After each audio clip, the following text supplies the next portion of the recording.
ছিল, সুমাইয়ার কি অপরাধ ছিল, ইয়াসারের কি অপরাধ ছিল, হযরতে খাব্বাবের কি অপরাধ ছিল? শুধু কালেমা পড়ার কারণে সেই দিন তাদেরকে নরপিচাসের মতো মারা হলো। ও নারী সমাজ, বেলালের জীবনী শোনার আগে হযরত সুমাইয়ার জীবন শুনে যাও। সুমাইয়াকে ধরে নিয়ে গেল আবু জাহেল। তিনি একজন কৃতদাসী ছিলেন, খুবই হীন ক্ষীণ দরিদ্র। একটা কথা মনে রাখবেন, সারা পৃথিবীতে দরিদ্র মানুষ সবসময় নিষ্পেষিত হয়। দরিদ্র মানুষ অধিকাংশ দেখবেন অফিস আদালতে তাদের কোনো খাতির হয় না, আদালতে তারা বিচার পায় না, সমাজেও তারা ন্যায় বিচার থেকে বঞ্চিত হয়ে যায়, কারণ তারা মালটুস দিতে পারে না। এই কথা কর না কেন? এটা তিতা লাগবে, হক তিতা, হক তিতা। এদেশের হাজার হাজার গরিব মানুষ, গরিব মানুষের বিচারে হাজার হাজার গরিব মানুষ তার ন্যায্য বিচার খুঁজে পায় না। কারণ কি? সে দরিদ্র মানুষ, গরিব মানুষ। আর এদেশে যারা সমাজে ন্যায় বিচার করে তাদেরকে সমাজ বেশি দিন টিকতে দেয় না। কি কথা কন না কেন? এই সমাজ তাদেরকে বেশি দিন টিকতে দেয়, বাঁচতে দেয় না। হয় মেরে ফেলবে, আর না হয় তাড়িয়ে দিবে, আর না হয় যে কোনো একটা ঝামেলা করে তারা সরাই দেবে। আমি যদি এই কথা না বলি কিয়ামতের ময়দানে, তাহলে আল্লাহর কাছে জবাব দিতে হবে আমাকে। এই কথাগুলি বলতে হবে। আমার দেশের হাজার হাজার গরিব মানুষ বিচার পায় না, ক্ষুধার্ত থাকে। এদেশের বহু ধনী রাত্রিবেলা খেয়ে ঘুমায়, কিন্তু গরিব মানুষের খোঁজ নেয় না। বাপ মেহশরের মাঠে আল্লাহর আদালতে বিচার দিতে হবে।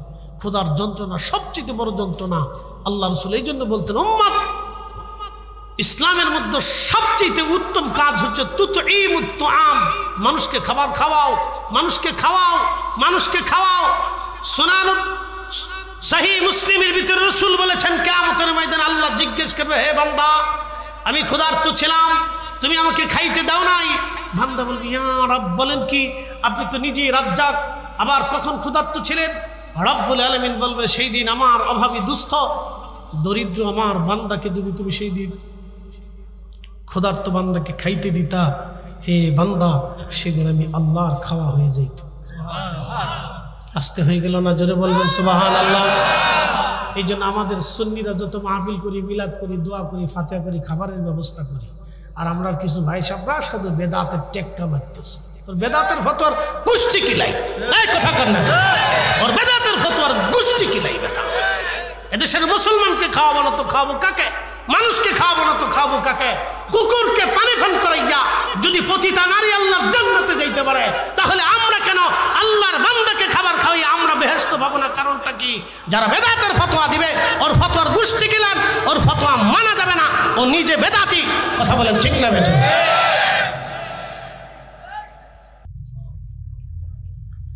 হাজী আরাফাতে মারা গেল আমার চোখের সামনে বছর গরমে। ওই সময় আমি দাঁড়িয়ে দাঁড়িয়ে চিন্তা করলাম, হায়, এই মক্কা নগরে হযরত বেলালকে প্রচন্ড গরমে মরুভূমির মধ্যে এনে কাফেররা হাত পা গুলি বেঁধে নিয়ে বেলালকে চিৎ করে শোয়াইয়া বুকের উপরে পাথর চাপা দিয়ে বেলালকে নির্যাতন করার জন্য মরুভূমির মধ্যে তারা ফেলে চলে আসতো। সোনারগাঁওবাসী অজ্ঞান হয়ে যাইতেন, বেলাল রাদিয়াল্লাহু আনহু হুশ ফিরে আসতো। আবার আহাদ আহাদ আহাদ আহাদ বলে বেলাল কাঁদতেন। আবার হযরত বেলাল বেহুশ থেকে আবার হুশ থেকে আবার বেহুশ হয়ে যাইতেন, আবার হুশ আসতো, আবার আহাদ আহাদ আহাদ আহাদ বলে কাঁদতেন। একটাই বাক্য ছিল, আল্লাহ এক, আল্লাহ এক, আল্লাহ এক, আল্লাহ এক। ইন্ডিয়াতে মাঝে মধ্যে মুসলমানদেরকে ধরে ধরে হিন্দুরা পিটায় আর বলে, জয় শ্রীরাম বল, জয় শ্রীরাম বল, জয় শ্রীরাম। আমি দেখেছি বৃদ্ধ বৃদ্ধ মুসলমানের দাড়িগুলি টেনে টেনে টেনে টেনে উঠিয়ে ফেলা হচ্ছে, আর বলা হচ্ছে, বল জয় শ্রীরাম, বল জয় শ্রীরাম। বৃদ্ধ মানুষটা নিজের জীবন বাঁচানোর জন্য বলতেছে, জয় শ্রীরাম, জয় শ্রীরাম। কিন্তু বেলাল জীবনের শেষ মুহূর্তটা পর্যন্ত একটা বারের জন্য আল্লাহর জবান থেকে আহাদ শব্দটা বাদ দেন নাই।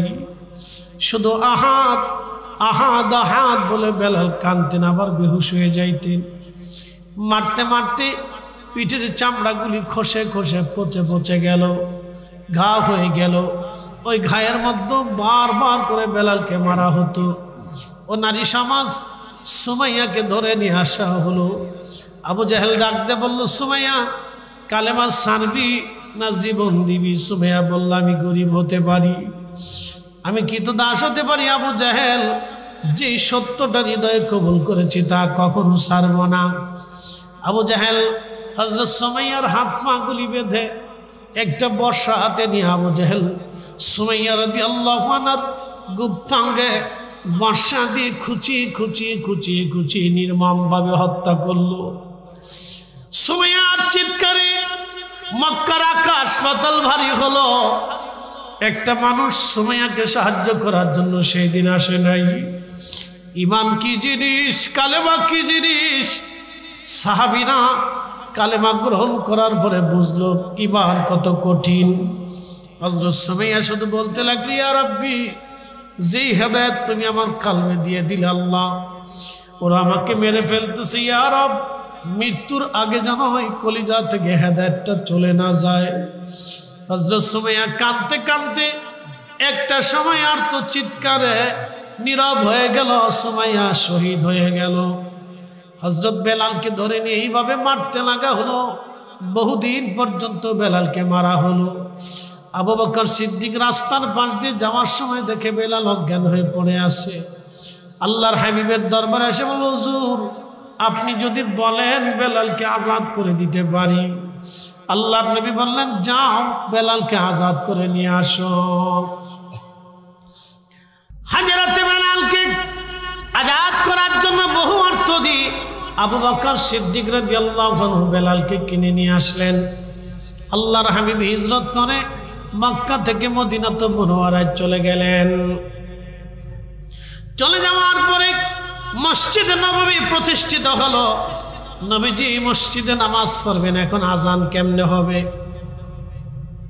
কিভাবে সাহাবীদেরকে মসজিদে ডাকা হবে, এক একজন সাহাবী এক একভাবে পরামর্শ দিচ্ছিলেন। আল্লাহর নবী ঘুমিয়ে গেলেন।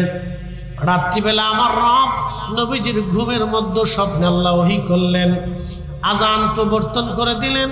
যে আজানটা বর্তমানে আমরা দিই, এইভাবে নবীজিকে আল্লাহ আজান শিখাই দিলেন। আশহাদু, আল্লাহর পরে আশহাদু আন্না মুহাম্মাদুর রাসূলুল্লাহ। আল্লাহর পরেই নবীর নাম আমরা লাগাই নাই, আল্লাহর পরেই নবীর নাম আমার আল্লাহ নিজে লাগাই দিয়েছে। এর অর্থ হচ্ছে আল্লাহ তার রাসূলকে এত বড় সুপ্রিম পাওয়ার, এত বড় মর্যাদা দিয়েছে। আশহাদু, আল্লাহর পরে আশহাদু আন্না মুহাম্মাদুর রাসূলুল্লাহ আমরা লাগাই নাই, আল্লাহ নিজে লাগাই দিলেন। অতএব আল্লাহর জিকির যেখানে, নবীর দুরূদ হবে সেইখানে। আল্লাহর আইন যেখানে, নবীর সুন্নাত থাকবে সেইখানে। আল্লাহর প্রতি ঈমান যেখানে, মুহাম্মাদুর রাসূলুল্লাহ থাকবে সেইখানে। নারে তাকবীর যেখানে, নারে রিসালাতের স্লোগান হবে সেইখানে। কথা কন না কেন?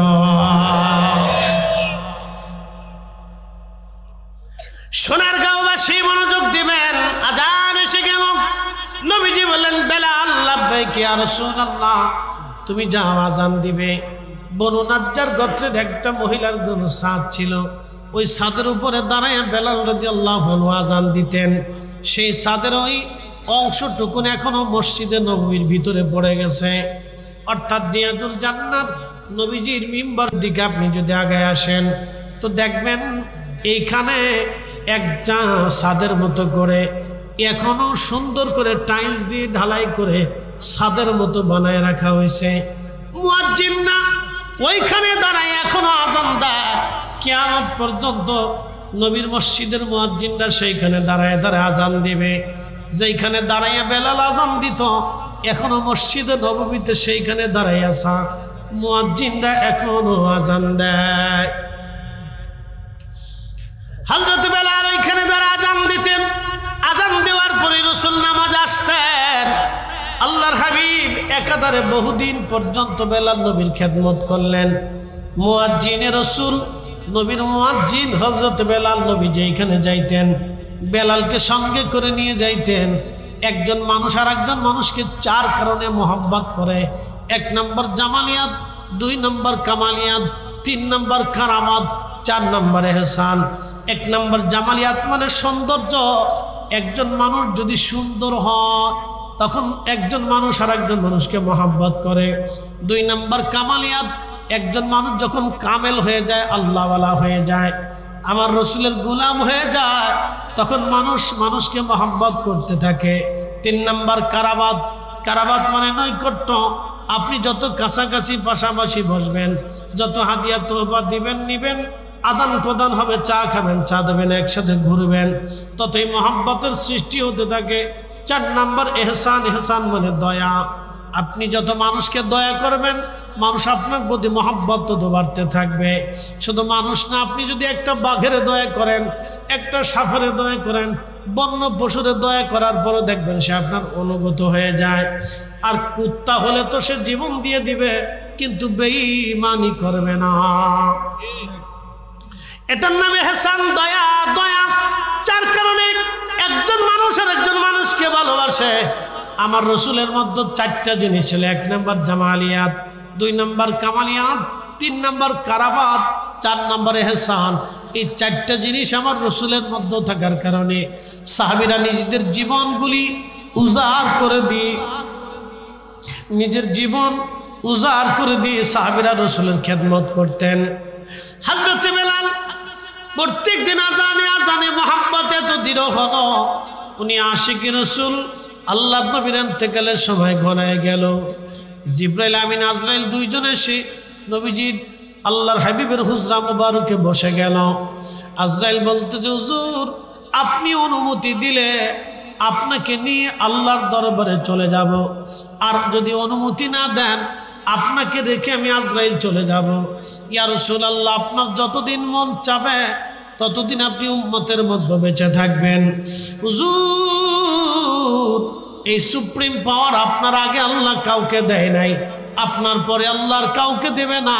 এটা শুধু আপনি নবীর জন্যই সুপ্রিম পাওয়ার আল্লাহ দিয়ে দিছে। আপনার যতদিন মন চায় আপনি ততদিন উম্মতের মাঝে থেকে যাবেন। ইয়া রাসূলুল্লাহ, জিবরাইল ডাকতে বলতেছে, না হ্যাঁ নবী, আল্লাহর ফরমান এরকম, আপনি অনুমতি দিলে আপনাকে নিয়ে যাওয়া হবে। তবে ইয়া রাসূলুল্লাহ, আপনার মাশুক আল্লাহ আপনার দিদারে আগ্রহী হয়ে আছে, আপনি নবী আল্লাহর কাছে চলে যান, আমার আল্লাহ সেটা চায়। আল্লাহর নবী ডাক দেয়া বললেন, জিবরাইল আর দেরি করো না, আমাকে নিয়ে চলো মালিকের কাছে। আমি আর দুনিয়াতে থাকবো না, আমি আমার মাশুকের কাছে চলে যাব, আমি আমার রবের দরবারে চলে যাব, আমি আমার আল্লাহর দরবারে চলে যাব, আমাকে নিয়ে চলে যাও। হযরত আজরাইল জান কবজ করলেন, আল্লাহর নবী ইন্তেকাল হয়ে গেল। সারা মদিনার মধ্যে ছড়িয়ে গেছে নবী নাই, নবী নাই, নবী নাই, নবী নাই। 3 দিন পর্যন্ত মদিনার কারো ঘরের মধ্যে খাবার ছিল না। 3 দিন পর্যন্ত মদিনায় কারো বাড়ি রান্না হয় নাই। 3 দিন পর্যন্ত একটা বাচ্চা পর্যন্ত দুধ পর্যন্ত খায় নাই। কোলের বাচ্চারা পর্যন্ত দুগ্ধ সারান দিয়ে দিল। রসুল নাই, নবী নাই, কি করে বিরহ বেদনা সহ্য করবে সাহাবীরা? বৃদ্ধ সাহাবীরা, যুবক সাহাবীরা, কিশোর সাহাবীরা, বালক সাহাবীরা, আল্লাহর নবীর বিরহ বেদনায় মহিলা সাহাবীরা পাগল পাড়া হয়ে গেল। আল্লাহর নবীর একটা বাহন ছিল উট, কাসওয়া উট, মানুষের মতো কান্না করে দেখবেন। আল্লাহর নবীর ইন্তেকালের পরে কাসওয়া উট পাগল পাড়া হয়ে গেল। 3 দিন পর্যন্ত তারা কেউ পানি পান করাইতে পারে নাই। 3 দিন পর্যন্ত তারা কেউ খাবার খাওয়াইতে পারে নাই। এই উট 3 দিন পর্যন্ত কান্না করতে লাগলো। একটা পশু পর্যন্ত বিরহ বেদনা সহ্য করতে পারে নাই। তাহলে নিজেরাও বোঝেন তো সাহাবীদের হালত কি। হযরত বেলাল রাদিয়াল্লাহু আনহু পাগল পাড়া হয়ে গেলেন, তিনি আযান বন্ধ করে দিলেন। আর তিনি আযান দিতে পারেন না। ইমাম জাইলে ইনাসপুর রায়ার মধ্যে লেখেন, হযরত বেলাল নবীর ইন্তেকালের পরে কোনোদিন আর তিনি একবারও আযান দেন নাই। শুধু একটা আযান তিনি দিয়েছিলেন, আল্লামা তাকিউদ্দিন সুবকি আশ-শিফাউস সাকামের মধ্যে লেখেন, আমার নবীর ইন্তিকালের পরে বেলাল আর কখনো আজান দেন নাই। একটা আজান তিনি মসজিদে নববীতে দিয়েছিলেন, আর একটা আজান তিনি বাইতুল আকসাতে দিয়েছিলেন। দুইটা আজান জীবনে দিয়েছিলেন, এরপরে আর কখনো আজান দেন নাই। হযরত বেলাল গাঠুরি বেঁধে আবু বকরের সামনে দাঁড়াইলো, হুজুর বিদায় দেন, আমি চলে যাব সিরিয়ার দামেস্ক। ইমাম জাইলাইন আসফুরায়ার মধ্যে লেখেন, তখন বেলাল রাদিয়াল্লাহু তাআলা আনহু যখন বিদায় চাইল, আবু বকর অনেক কথা, পরে বেলাল তুমি থাকো, তুমি আজান দাও। আবু বকরকে বেলাল ডাকতে বলল, বেলাল, আবু বকর তুমি কি আমাকে কিনেছ? তোমার নিজের জন্য না আল্লাহর জন্য? বলে, বেলাল রে, আমি তোমাকে কিনে আজাদ করেছি আল্লাহর জন্যে। আমার প্রতি তোমার প্রতি কোনো হক নাই, তোমার প্রতি আমার কোনো দায়িত্ব কর্তব্য নাই, তোমাকে স্বাধীন করে দিয়েছি। বলো। বেলাল বলল, আবু বকর যেটা আমি পারবো না আমাকে অনুরোধ করবেন না, আমি আর আজান দিতে পারবো না, আমি অক্ষম, আমার দ্বারা এই আজান দেওয়া সম্ভব হবে না। কারণ সবাই বিরহ বেদনা সহ্য করতে পারে না। পৃথিবীতে বহু হাজি দেখবেন রওজা শরীফে যাওয়ার পরে, আমি নিজে চোখে দেখেছি 3 প্রকারের হাজি। এক প্রকারের হাজি রওজার মধ্যে ঢুকে রওজা শরীফের পাশ দিয়ে যাওয়ার সময় শুধু সালাম দিয়ে চলে যায়। আর এক প্রকারের হাজি রওজা শরীফ দেখলে অজর দ্বারাই চোখের পানি ফেলে ফেলে কান্না করতে থাকে, আর অত্যন্ত আদবের সাথে সালাম দিতে থাকে। আর এক প্রকারের হাজি দেখছি রওজার পাশে দাঁড়ায় সেলফি তুলে।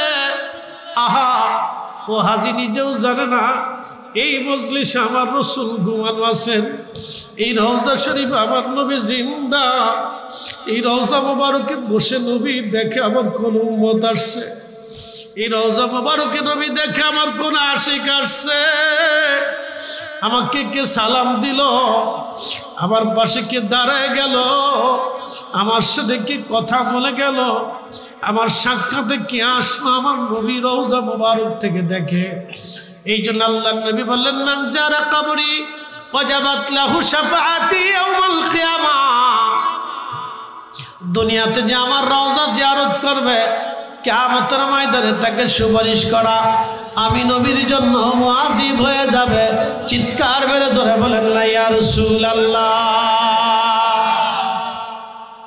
দোয়া বন্ধ করে দিয়ে উম্মতের উপকার হয় নাই, কোরআন খতম বন্ধ করে দিয়ে উম্মতের উপকার হয় নাই। এটা আল্লাহর কালাম, মুসলমানের ঘরে তেলাওয়াত না হলে তো হিঁদুর ঘরে হবে না, এটা মুসলমানের ঘরেই তেলাওয়াত হতে হবে। কথা বলেন ঠিক কিনা? এটা আল্লাহর জিকির, রাসূলের দুরূদ মুসলমানের বাড়িতেই তেলাওয়াত হবে।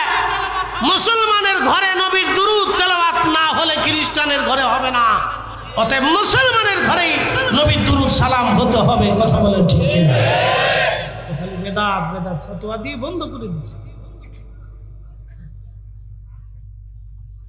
আলেমদের কাজ ছিল দেশে সুদ বন্ধ করা, আলেমদের দায়িত্ব ছিল ঘুষ বন্ধ করা, আলেমদের দায়িত্ব ছিল দেশে দুর্নীতি বন্ধ করা, আলেমদের দায়িত্ব ছিল দেশে অন্যায় বিচার বন্ধ করে দেওয়া, আলেমদের দায়িত্ব ছিল বেহায়াপনা বন্ধ করা, আলেমদের দায়িত্ব ছিল পতিতালয় বন্ধ করা, আলেমদের দায়িত্ব ছিল মাদের ঘর বন্ধ করা, আলেমদের দায়িত্ব ছিল ড্যান্স ক্লাব বন্ধ করে দেওয়া।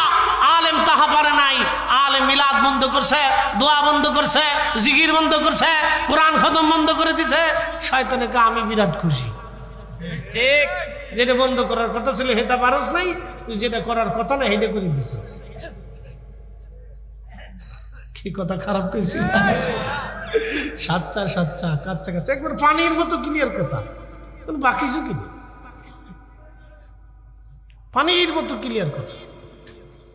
যেটা বন্ধ করার কথা আমরা সেটা বন্ধ করতে পারিনি। আজ পর্যন্ত পারছি একটা পতিতালয় বন্ধ করে দিতে? পতিতালয় বন্ধ করতে হলে তো যে কটা পতিতা আছে সব কটাকে ধরে এনে এটার গোসল টোসল করে খালমা সালমা পরে নতুন করে সংসার জীবনে করে বিয়ে শাদী পরে তার কর্মসংস্থানে একটা ব্যবস্থা করে দিয়ে তো সিস্টেম করতে হবে নাকি বলে? তা পারিনি বলে কি মিলাদ বন্ধ করে দাও, বেদাত। ইস, বিরাট বড় ভালো কাজ করে বলছে, বিরাট বুজুর্গ ভাব দেখাইতেছে আমি ধর্মের বিরাট উপকার করছি। বাতিলের আতঙ্ক, বিশিষ্ট ইসলামিক চিন্তাবিদ খ্যাতি সম্পন্ন ব্যক্তিত্ব, বাপরে বাপ, নামের আগে কতটি একবারে লকুব লাগাইতে লাগাইতে খাতা শেষ করে ফেলছে।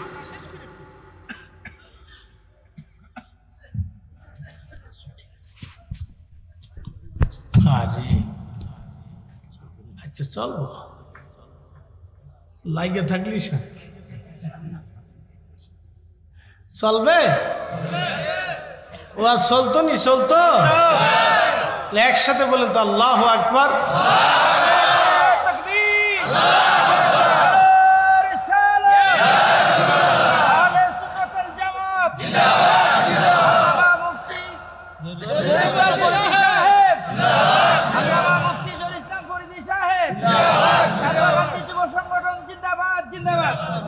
আমার একজনে একদিন করতেছিল ফরিদউদ্দিন জহুরী সাহেবের আগে, যাক আগের দ্বারে ফিসের দ্বারে আগে দিছো আর ফিসের দ্বারে আগের দ্বারে ফিসে দিয়ে দিছো, অসুবিধা নেই।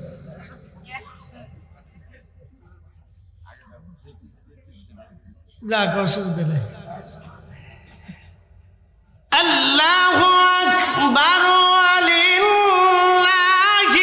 হামদু বিসমিল্লাহির রাহমানির রাহিম।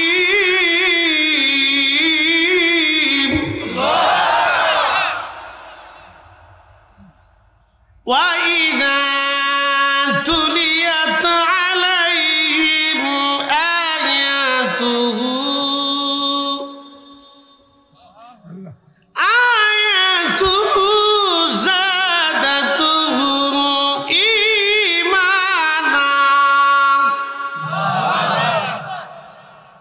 কার কালাম?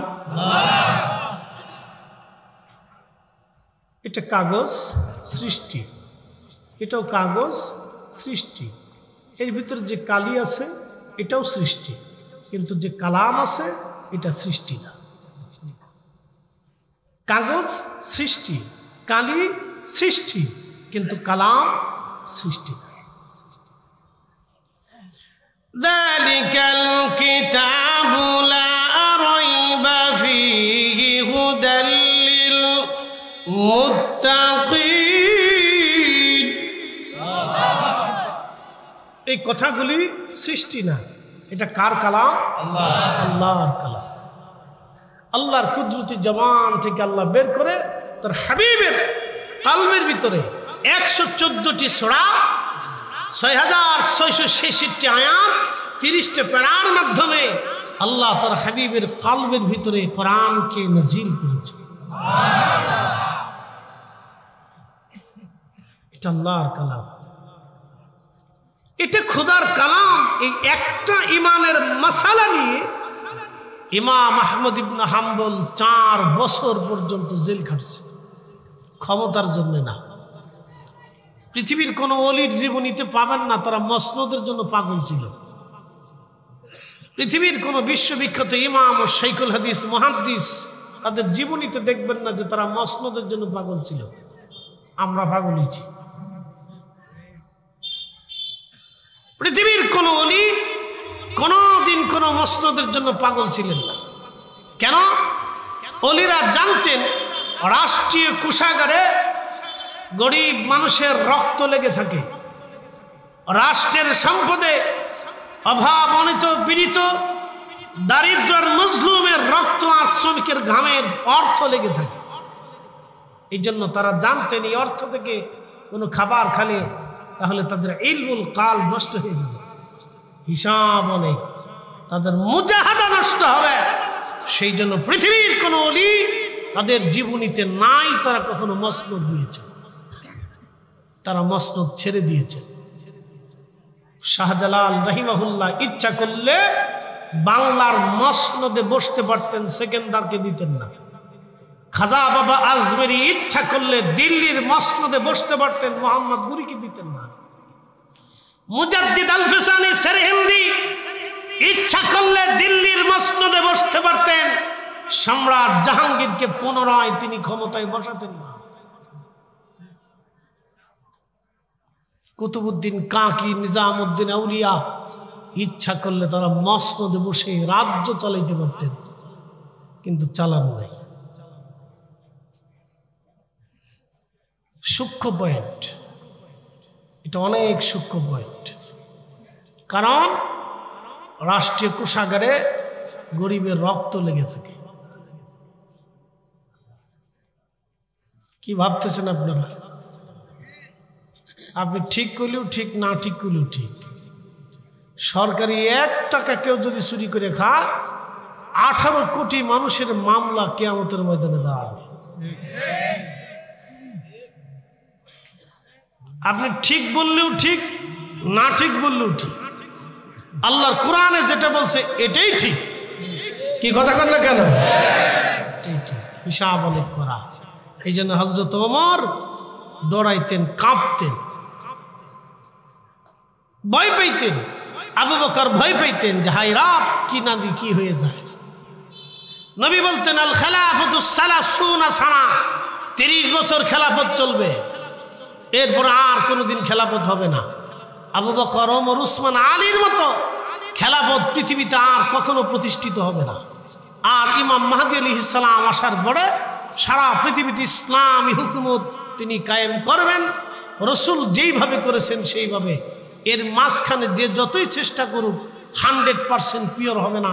ধরেন বাংলাদেশে সব আলেম ওলামা পীর মাশায়েখ এক জায়গায় বসলো, সুন্নি, জামাতি, কওমি, লামাজবি সব এক জায়গায় বসে তারা সিদ্ধান্ত নিল আগামীর বাংলাদেশে আমরা একসাথে বসে এদেশে আল্লাহর দিন, রসুলের সুন্নত তরিকা অনুযায়ী দেশ পরিচালনা করব। সেই জন্য তারা সিদ্ধান্ত নিয়ে এক বাক্যে বসে গেলেন। সারা দেশের মানুষ ঝাঁপায় পড়লেন, বলেন বাংলাদেশ ব্যাংক বন্ধ করার সুযোগ আছে? যদি বাংলাদেশ ব্যাংক বন্ধ করার সুযোগ না থাকে তাহলে সুদও বন্ধ হবে না। আর সুদ বন্ধ না হলে, ব্যাংক বন্ধ না হলে সুদও বন্ধ হবে না। আর সুদ যদি বন্ধ না হয় তাহলে 100% পিওর ইসলামী হুকুমত কায়েম হইল না। কিছু করা যাবে। বেডিরা বেফরদায় চলে, এদের বুরকা পরানো যাবে। পোলাফানে হাফ প্যান্ট পরে পরে এদের ভিড়ে ফুল প্যান্ট পরানো যাবে। যারা নামাজ পড়ে না তারে কাইক মেরে নামাজ পড়ানো যাবে। চুরি বাটপারি ধরা পড়লে কায়দা মতো বাটাম চালান দেওয়া যাবে। আর জেনা টানা করলে কায়দা মতো বাটাম চালান দেওয়া যাবে। আর যেখানে সেখানে মাইয়ে নিয়ে ঘোরার কোনো সুযোগ টুযোগ নাই। বেডিরা উস্কা ফুসকা যেখানে সেখানে খেতে পারবে না। কি কথা কথা ক্লিয়ার না ভেজাল আছে? ক্লিয়ার। ঘুষ দুর্নীতি হবে না, এটা ঠিক আছে। চুরি বাটপারি চলবে না, এটাও ঠিক আছে, এটাও চলবে। কিন্তু 100 হবে না। আবু বকর, ওমর, উসমান, আলী যেভাবে করছে ওভাবে হবে না। 180 হইতে পারে, তাও বালা, তাও কি বালা, অসুবিধা নেই। চুরি বাটপারি সিটের বন্ধ নিতে তার বালা। প্রিয় উপস্থিতি, খুব মনোযোগ দিয়ে কথাগুলো শুনে যাবেন। নারায়ণগঞ্জবাসী, বন্দরবাসী মনোযোগ দেন। শোনার বন্দরে চলে গেছে। আচ্ছা অসুবিধা নেই, আচ্ছা অসুবিধা নেই। নারায়ণগঞ্জই তো একই তো জেলা, অসুবিধা নেই। আমরা সৌদি আরব গেলে যে জেলারই লোক কই দেশি, বাঙালি হইলে কই দেশি। লেখাপড়া করুন, যখন মাদ্রাসায় পড়ছি তখন যেই জেলার ভিতরে হইলি সারে বলে আমার দেশি। কি আমার দেশি? জেলার ভিতরে হইলিস আমার দেশি। বিদেশে গেলে বাংলাদেশি হইলিস আমার দেশি। তো অসুবিধা নেই, একই দেশি, আমরা সব বাংলাদেশি। প্রিয় ভাই আমার মনোযোগ দেবেন। কোরআন শরীফ কেন তেলাওয়াতের কথা বললাম? আল্লাহর কোরআন, আল্লাহ বললেন যখন এই কোরআন তেলাওয়াত হবে, প্রিয় রাসূল বললেন যখন এই কোরআন তেলাওয়াত হবে, আল্লাহ বললেন এই কোরআন তেলাওয়াত যখন শুরু হবে তখন মুমিনের কলবে কোরআনের কারণে তেলাওয়াতের লারা দিবে। শুধু লারা দিবে না, যাদাতুহুম ঈমানা, তাদের ঈমানগুলি বেড়ে বেড়ে যাবে। একবার জোরে বলা যাবে কে মারহাবা। এই মাসালা শুনবেন। রসুল করিমের সাহাবী ছিলেন খাদিম রসুল হযরত আনাস। 10টা বছর নবীর কদমের খেদমত করছেন, 10 বছর। ওনার আদত ছিল সারা রাত্র ভরে ভরে কোরআন শরীফ তেলাওয়াত করতেন। মারহাবা বলবেন না? সারা রাত্র কোরআন পড়তেন। আমাদের দেশে এখন কোরআনের আওয়াজ নাই, বেটিরা কোরআন পড়ে না, নারীরা কোরআন পড়ে না, শুধু ফেসবুক ইউটিউব চ্যানেল, গান, নাটক ফাটক, এটা সেটা, নাচা গাওয়া, সেটা। আর আপনাদের দেশে বিয়ে হইলে তো বাপরে বাপ, ড্যাকসেটের কুকু কুকু আওয়াজে সারা এলাকার মানুষ ঘুমাইতে পারে না। ও তো বিয়ে হয় না, কুকু কুকু হয়, আল্লাহ জানে। কতটা অসুস্থ মস্তিষ্কের আপনি ভাবলে অবাক হবেন যে তার কারণে আর 10টা মানুষ সারা রাত্রে ঘুমাইতে পারে না। 3 দিন পর্যন্ত কুকু কুকু বাজে, দিনে বাজে, রাতে বাজে, সকালে বাজে, বিকেলে বাজে, খালি কুকু কুকু কুকু কুকু কুকু কুকু কুকু কুকু। অসুস্থ রোগীর অসুস্থতা বাড়ে, হার্টের রোগীর হার্টের সমস্যা বাড়ে, প্রেশারের রোগীর সমস্যা বাড়ে, যারা ব্রেনের সমস্যা রোগী তাদের প্রবলেম বাড়ে। ওর কুকু কুকু বাজাইতেই হবে। ওর বিয়েতে বলে কুকু কুকু না বাজালে বলে বিয়ে হয় না। আরে বেটা, যেই বিয়েতে কুকু কুকু বেশি হয় ওই বিয়ের ভিতরে বরকত থাকে না, ও শয়তান পয়দা হয়। কি কথা কন না কেন? উচিত বললে তো আপনারা বলবেন যে হুজুরের মুখ খারাপ। এই সমাজ গুণে ধরে গেছে। আল্লাহ রসুলের সাহাবী খাদেম রসুল হযরত আনাস সারা রাত্র ভরে কোরআন শরীফ পড়তেন। কোরআন শরীফ শেষ হওয়ার 1 পারা অথবা 2 পারা আগে কোরআন শরীফ পড়ার পরে নবীজির খাদেম রসুল তিনি কোরআন শরীফ বাকি রেখে দিতেন, বাড়ি চলে যাইতেন, সন্তানদেরকে ডাকতেন। ওনার 100-র মতো সন্তান আল্লাহ তাকে দিয়েছিলেন। জোরে বলা যাবে কি মারহাবা? 100-র মতো আল্লাহর সন্তান দিয়েছিলেন। মনোযোগ দিয়ে কথাগুলি শুনে যাবেন। আল্লাহর নবীর দরবারে একদিন খাদেম এসে বলে, ইয়া রাসূলুল্লাহি, আপনি আমার জন্য একটু দোয়া করে দেন। নবীজি বলেন, খাদেম কি দোয়া চাও? বলে, হুজুর আমার সন্তান এবং সম্পদে যেন আল্লাহ বরকত দিয়ে দেয়। আল্লাহর নবী হাত বাড়িয়ে বললেন, ইয়া রাব্বি, আমার খাদেম আমার আনাস সন্তান এবং সম্পদে বরকত দিয়ে দাও। নবীর দোয়া কখনো বিফল হয় না, আসমানে কবুল হয়ে গেল। আল্লাহ তাকে এত পরিমাণে সন্তান দিল, দিতে দিতে আল্লাহ 100টা সন্তান দিল। আল্লাহ তারে এত পরিমাণে সম্পদ দিল, দিতে দিতে হাজার হাজার কোটি টাকার মালিক বানাইল। সবার খেজুর গাছে খেজুর ধরতো 1 বার, ওনার খেজুর গাছে খেজুর ধরতো 2 বার। সবার খেজুর গাছে খেজুর ধরতো 1 বার, ওনারটাই খেজুর আসতো 2 বার। সবার উটের বাচ্চা হতো 1টা, ওনারে আল্লাহ দিত 2টা। সবার ছাগলের বাচ্চা হতো 2টা, ওনার হইতো 4টা। সবার উটের দুধ হইতো 10 কেজি, ওনার দুধ হইতো 20 কেজি। সবাই আল্লাহ যা দিত ওনার আল্লাহ ডাবল ডাবল দিত। এটা আমার রসুলের দোয়ার বরকত। একবার জোরে বলবেন কি মারহাবা?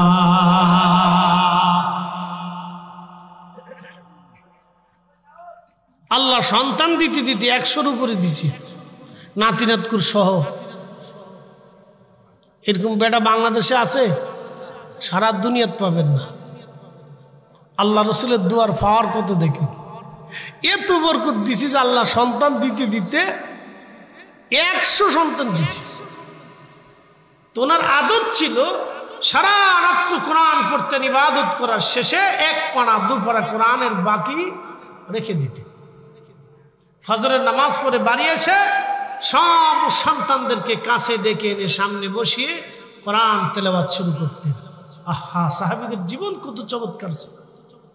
এই জন্য আল্লাহ রসুল বলতেন, আল্লাহ আল্লাহ ফিয়া সাহাবি, আল্লাহ আল্লাহ ফিয়া সাহাবি। হে আমার উম্মত, সাহাবীদের ব্যাপারে তোমরা আমি আল্লাহকে ভয় করো। লা তাত্তাখিদুহুম গরাদাম মিন বাদি, আমার ইন্তেকালের পরে আমার কোনো সাহাবীর সমালোচনা করবে না, ত্রুটি বের করবে না, খাতা বিচ্যুতি বের করে তাদের সমালোচনা করবে না। মান হাব্বাহুম ফাবিহুব্বি হাব্বাহুম ওয়া মান আবগাদাহুম ফাবিবুগদি আবগাদাহুম। যে তাদেরকে ভালোবাসবে সে আমি রসুলকে ভালোবাসবে, যে তাদের মন্দ সমালোচনা করবে সে আমি রসুলের মন্দ বলবে। একসাথে বলা যাবে না আল্লাহু আকবার?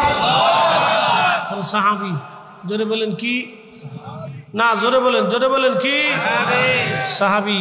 ওনাদের 1 দিনের ইবাদত না, 1 সেকেন্ডের ইবাদত আর আমাদের সারা জীবনের ইবাদত 1 পাল্লা দিলেও সমান হবে। বাকি কোরআনের পারাগুলি সন্তান আদি আপনজন সবাইকে নিয়ে বসে যাইতেন খাদেম রাসূল। বসে যাওয়ার পরে খাদেম বাকি পারাগুলি তেলাওয়াত করে সন্তানদেরকে নিয়ে দোয়া শুরু করতেন। আর তিনি বলতেন, হে আমার সন্তানরা, আমি আমার মাসুক নবীর পবিত্র জবান থেকে শুনছি আমার রাসূল বলেছেন কোরআন খতম দেওয়ার পরে যে দোয়া হয় এই দোয়াটা রব্বুল আলামিনের দরবারে কবুল হয়ে যায়। এই জন্য তিনি কোরআন খতম দিয়ে সব সন্তানদেরকে নিয়ে ঘরের মধ্যে দোয়া করাইতেন। একবার জোরে বলা যাবে কি মারহাবা? তাহলে আপনারা বলেন, আমাদের বাড়ি কোরআন খতম দরকার আছে না নাই? এক কথা বলেন, প্রয়োজন আছে না নাই? আজকে যারা বেদাতের দোহাই দিয়ে বন্ধ করলো, এই উম্মতের সর্বনাশ করে দিছে। এই উম্মতের বড় সর্বনাশ করছে। অনেক পুরো অপরিমিত সর্বনাশ তারা করছে, যার কোনো পরিমাণ নাই।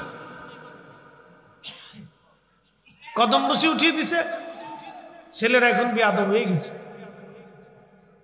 কয়টা ছেলে ঠিক মতো সালাম দেয় আপনি দেখবেন তো, রাস্তা দিয়ে হেঁটে যাবেন সালাম দেয় না।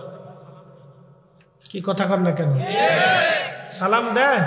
মুরব্বী বাবা বলেন তো, আপনার তো মুরব্বী বয়স হয়ে গেছে, আব্বুজি বলেন তো কয়টা ছেলে ঠিক মতো সালাম দেয়? আপনাদের সেই 20 বছর আগের স্মৃতিগুলি দেখেন তো। 20 বছর আগে আপনাদের জুনিয়ররা আপনাদের সামনে দিয়ে গেলে সালাম দিত, ছেলেপেলেরা মুরব্বীদের সামনে আসতো না। আপনারা নিজেরাই আপনাদের বাচ্চাদের সামনে বসে কথা বলতেন না, তারা যেটা বলতো এটাই ঠিক ছিল। কথা ঠিক আছে না ভাই? কেন? আমরা যত ফতোয়া মারছি তত ইসলামের ক্ষতি হয়েছে। আমরা শিখাই নেই, আদব শিখাই নেই। আবার আমরা রাসূলের তাজিমে দাঁড়ায় আদব দেখাই, তখনও বেদাতের ফতোয়া মারছেন। যা মারছেন তো মারছেন, মাইরে কি করছেন? কিচ্ছু করতে পারেন, ক্ষতি করছেন উম্মতের অপরিমিত ক্ষতি। আল্লাহ আমাদের এই ক্ষতির থেকে বের হয়ে আসার তৌফিক দিক সকলে বলে কিচ্ছু হয়নি। কি হয়েছে? আমার দেশের হাজার হাজার বেহায়া তৈরি হয়েছে। আল্লাহর কসম করে বলি, কোরআন শরীফ আমার সামনে, যদি বিশ্বাস না করে তাহলে এই মোগরাপাড়াতে একটা কনসার্ট দিয়ে দেখেন, তাহলে বুঝবেন যে এদেশে কত নারী বেহায়া। আপনি তখন বুঝবেন। নারায়ণগঞ্জে একটা কনসার্ট দিয়ে দেখেন তো দেখবেন যে এদেশে কত নারী সমাজ বেহায়া। জিন্সের প্যান্ট পরে, হাফ প্যান্ট পরে, টাইট প্যান্ট পরে, গেঞ্জি গাই দিয়ে, মাথায় ক্যাপ পরিয়ে দেন দিয়ে আপনার ফাঁক প্যান্ট নিয়ে গেল, শার্ট নিয়ে গেল, গেঞ্জি নিয়ে গেল, কয়েকদিন পরে জাঙ্গিটাও নিয়ে যাব। অবস্থা খুব ভয়াবহ, বললেও লজ্জা করে, শরম করে। আচ্ছা বলুন তো, একটা নারী প্যান্ট পরে কেমনি? আমি একসময় ইন্ডিয়াতে শাহ সুফি ফতেহ আলী রসুলের মা রহমতুল্লাহের মাজার জিয়ারত করতে যাব, অনেক বছর আগের কথা। তো চিন্তা করলাম হুজুরের মাজারটা জিয়ারত করে আসি। তো মানিকতলা যাব, কলকাতা থেকে বাসে উঠছি। তো বাসে ওঠার পরে মানিকতলার বাস, ওই দিক দিয়ে যাবে কেমনে কেমনে, তো তখন আর এত কথা মনে নাই। তো বাসে ওঠার পরে দেখি এক ভদ্র মেয়ে বাসে উঠছে আমার সামনে, মুসলিম মহিলা, জিন্সের প্যান্ট পরা, শার্ট গায়ে দেওয়া, টি শার্ট পরা। তখন আমি এর সাথে পরিচিত না, আমি চিন্তা করলাম যে এটা আবার কি। তো মাথায় আবার হেজাবও বাঁধা, মাথায় হেজাব বাঁধছে। আমি পিছনে বসে বসে চিন্তা করি, আল্লাহ এটা কোন দেশে আসলাম? বেডি প্যান্টও পরছে, শার্টও গায়ে দিছে, আবার হেজাবও বাঁধছে। সিস্টেমটা কেমন হলো? সিস্টেমটা হলো, একজনে ওয়াজে শুনছে, বাবারা পাগড়ি বাই দিয়ে নামাজ পড়লে 27 গুণ সওয়াব পাওয়া যায়, 70 গুণ সওয়াব পাওয়া যায়, এরকম ধরেন ওয়াজ শুনছে, খুব বরকত। পাগড়ি মাথায় দেওয়া নবীর সুন্নত, এটা শুনে শুনে খুব ভালো করে, খুব মনোযোগ দিয়ে শুনছে। এটা নেকির চিন্তা করিয়ে চিন্তা করছে তো বিরাট নেকি। তো লুঙ্গিটা টাইম দিয়ে খুলে মাথায় পাগড়ি বেঁধে ভালাইছে। তো লুঙ্গি খুলে মাথায় পাগড়ি বাঁধলে যে নাকি মরি নারী প্যান্ট শার্ট পরিয়া মাথায় হেজাব বানলে সেই নাকি। কি কথা কন না কেন? আর হয়েছে শোন, জানি তোমরা কি ওয়াজন বা। তো প্রিয় উপস্থিতি, খুব মনোযোগ দিয়ে, সেই মাথায় হেজাব বানলে যে নাকি, লুঙ্গি খুলে পাগড়ি মাথায় দিলে যে নাকি, মহিলা মাথার উপরে প্যান্ট শার্ট পরিয়া মাথায় হেজাব বানলে সেই নাকি। এটি কি পর্দা? একসাথে বলেন, এগুলি কি পর্দা? আমাদের সমাজে দিন দিন আসতেছে। যদি বিশ্বাস না করেন তো গুলশান চলে যান, বনানি চলে যান, যাই দেখবেন ওই প্যান্ট পরছে, শার্ট গায়ে দিয়েছে, আবার মাথায় হেজাব বাঁধছে। বলছে কি পাগল দেশে, এই পাগল দেশে হয়েছে। শোনেন, আপনারা ওই এত পাগল হয়েছেন কেন বুঝলাম না কিছু। ইসমাইল, তোমরা বেশি পাগল হই না, ওয়াজ আমরা করি, বেশি আবেগী লোক বেশি ভালো না, সমস্যা। অডিয়েন্স যেটা চায় সেটা দিতে হয়, বুঝবা না? সামাজিকতা নিয়ে ওয়াজ করতে হয়, অডিয়েন্স যেটা পছন্দ করবে ওটাই করতে হয়, এটা নিয়ম। তারপরে তোমরা যেটা বলছো এটা আবদার আমি রক্ষা করার চেষ্টা করবো, এটা আমার নলেজে আছে। সারা দুনিয়া মাথার ভিতরে ঢুকাইতে পারলে তোমার এক কথা ঢুকাইতে পারবো না? সারা দুনিয়াটা মাথার ভিতরে আছে, সারা দুনিয়া না থাকলে ওয়াজ করা যায় না। আপনারা ভাবছেন আমি বসে রয়েছি, জোহরে একটা কইরে তারপরে এখানে আইছি, তারপরে এই যে সাইডে আর একটা যাবো, কালকে আবার বাদ জোহর দেবো, প্রত্যেকদিন 3টে 4টে 5টাও আছে, বুঝতে পারছেন? আর আমার একটা মাথা 5টা ওয়াজ করা বুঝেন, 5 জায়গায় 5 রকম ওয়াজ করতে হয়, একরকম না। প্রত্যেক দিন আমার ওয়াজ রেকর্ড হয়, জোহরেও রেকর্ড হয়েছে, এখনো হবে, এরপরেরটাও হবে, কালকেরটা হবে, প্রতিনিয়ত নতুন ওয়াজ দিতে হবে। নিত্য নতুন ওয়াজ না দিলে মানুষকে যে হুজুর ওই 3 বছর আগে যা করছিল এটা তাই করে, ঠিক আছে না ভাই? তো মাথা তো একটা, তো একবারে মাথা ছোট করে দেখলে তো হবে না।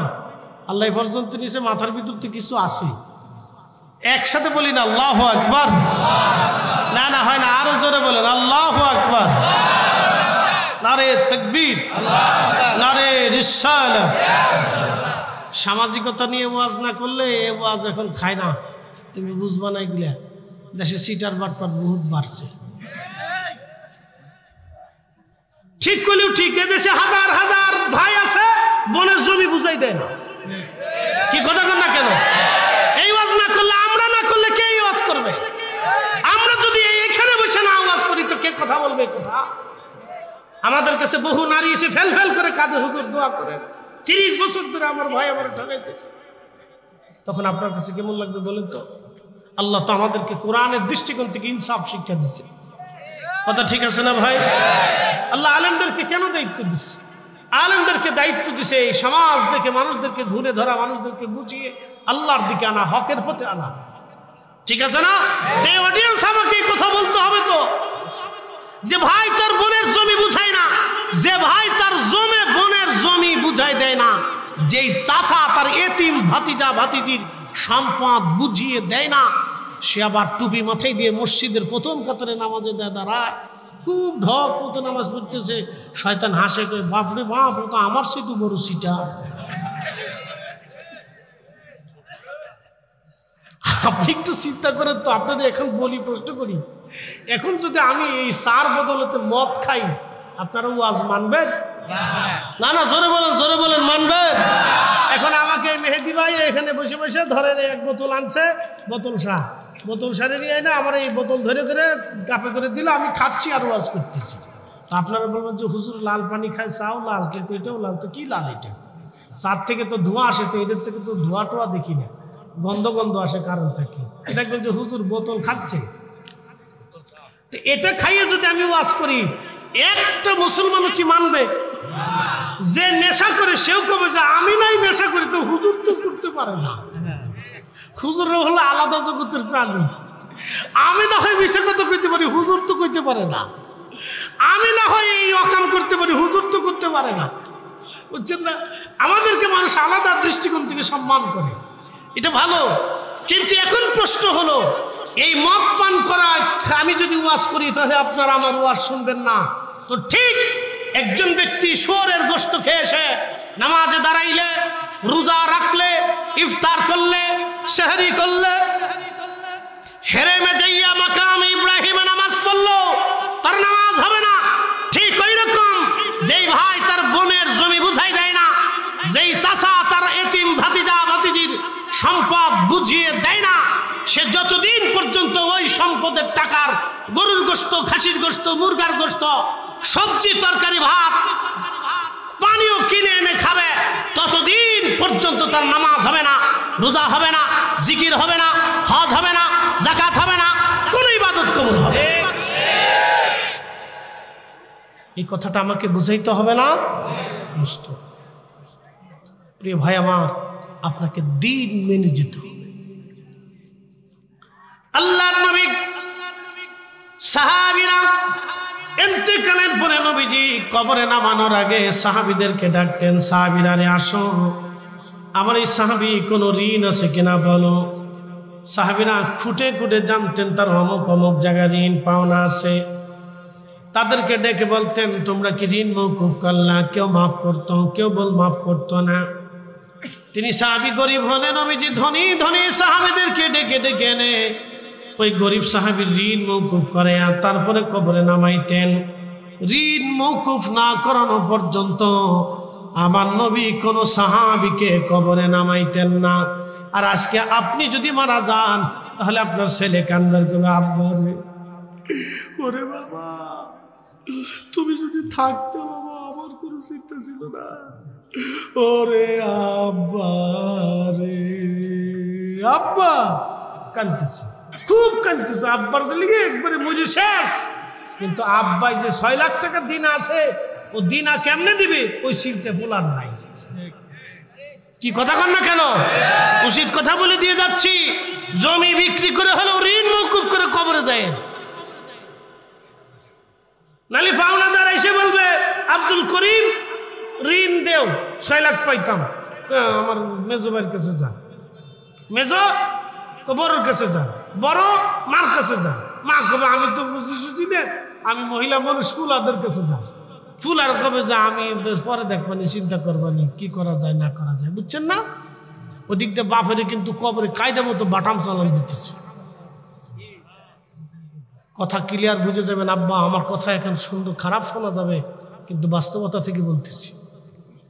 সন্তান বাবার ঋণ পরিশোধ করবে চিন্তা মাথার ভিতরেই নাই, স্ত্রী স্বামী ঋণ শোধ করবে চিন্তা নাই, স্ত্রী কাঁদবে, ওরে জরিনার বাপ তুমি যদি থাকতারে আমার কোনো চিন্তা ছিল না রে। এত বলা বললে কি করবো আমি, কেমনে কি করবো জরিনার বাপ, আমার কি উপায় হবে? হেতা নিজের উপায় নিজে কাঁদে। মহিলারা শুনে হয়তো আমার উপর রাগ করতেছে, চিন্তা করবে না যে আমার স্বামী ঋণ কি পরিমাণে আছে, এটার মওকুফ আগে করে আমার স্বামীর কবরে পাঠাও, আমার স্বামীর আগে কবরে পাঠাইতে হলে আমার স্বামীর ঋণ মওকুফ করাইতে হবে। হ্যাঁ আব্দুল করিম, তোর আব্বার কি ঋণ আছে আগে খুঁজে দেখ, আমার স্বামীর ঋণ পরিশোধ করে তারপরে কবরে পাঠাইতে হবে। সে সারাটা জীবন আমাদের জন্য মাথার ঘাম পায়ে ফেলাইছে, রক্ত পানি করছে, আমার স্বামীর ঋণ পরিশোধ করে তারপরে কবরে পাঠাও। স্ত্রী কথা কয় না, খালি আমার কি হবে, আমার কি হবে, আমার কি হবে, আমার কি হবে, 40 বছর ধরে খাইছো, তোমার কি হবে বুঝো নাই? এই জন্য আল্লাহ রাসূল বলতেন উম্মত, আমার উম্মতদেরকে ঋণ মওকুফ করাইয়া তারপরে কবরে পাঠাও। ভাই কষ্ট হতেছে আপনাদের, এগুলো শিখার দরকার আছে না বন্ধু? এগুলো শিখার বড় প্রয়োজন। ওয়াজ তো মানে কোনো বিনোদন না, ওয়াজ হচ্ছে শিখে যাওয়ার জায়গা। প্রিয় ভাই আমার, ওয়াজ করলে কি লাভ, শুনলে কি লাভ?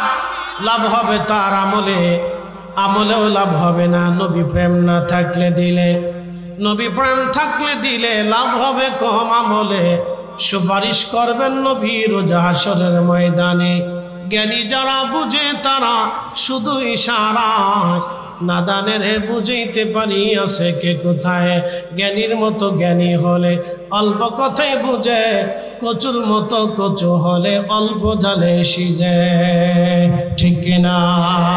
লা ইলাহা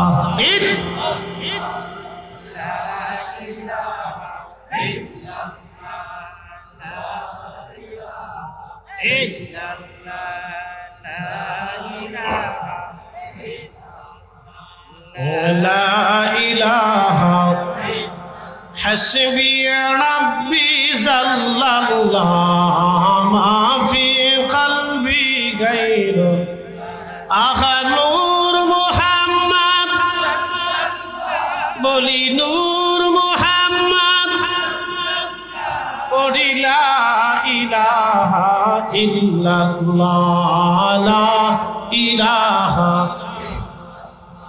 لا إله إلا ইল্লাল্লাহু মুহাম্মাদুর রাসূলুল্লাহ সাল্লাল্লাহু আলাইহি ওয়াসাল্লাম।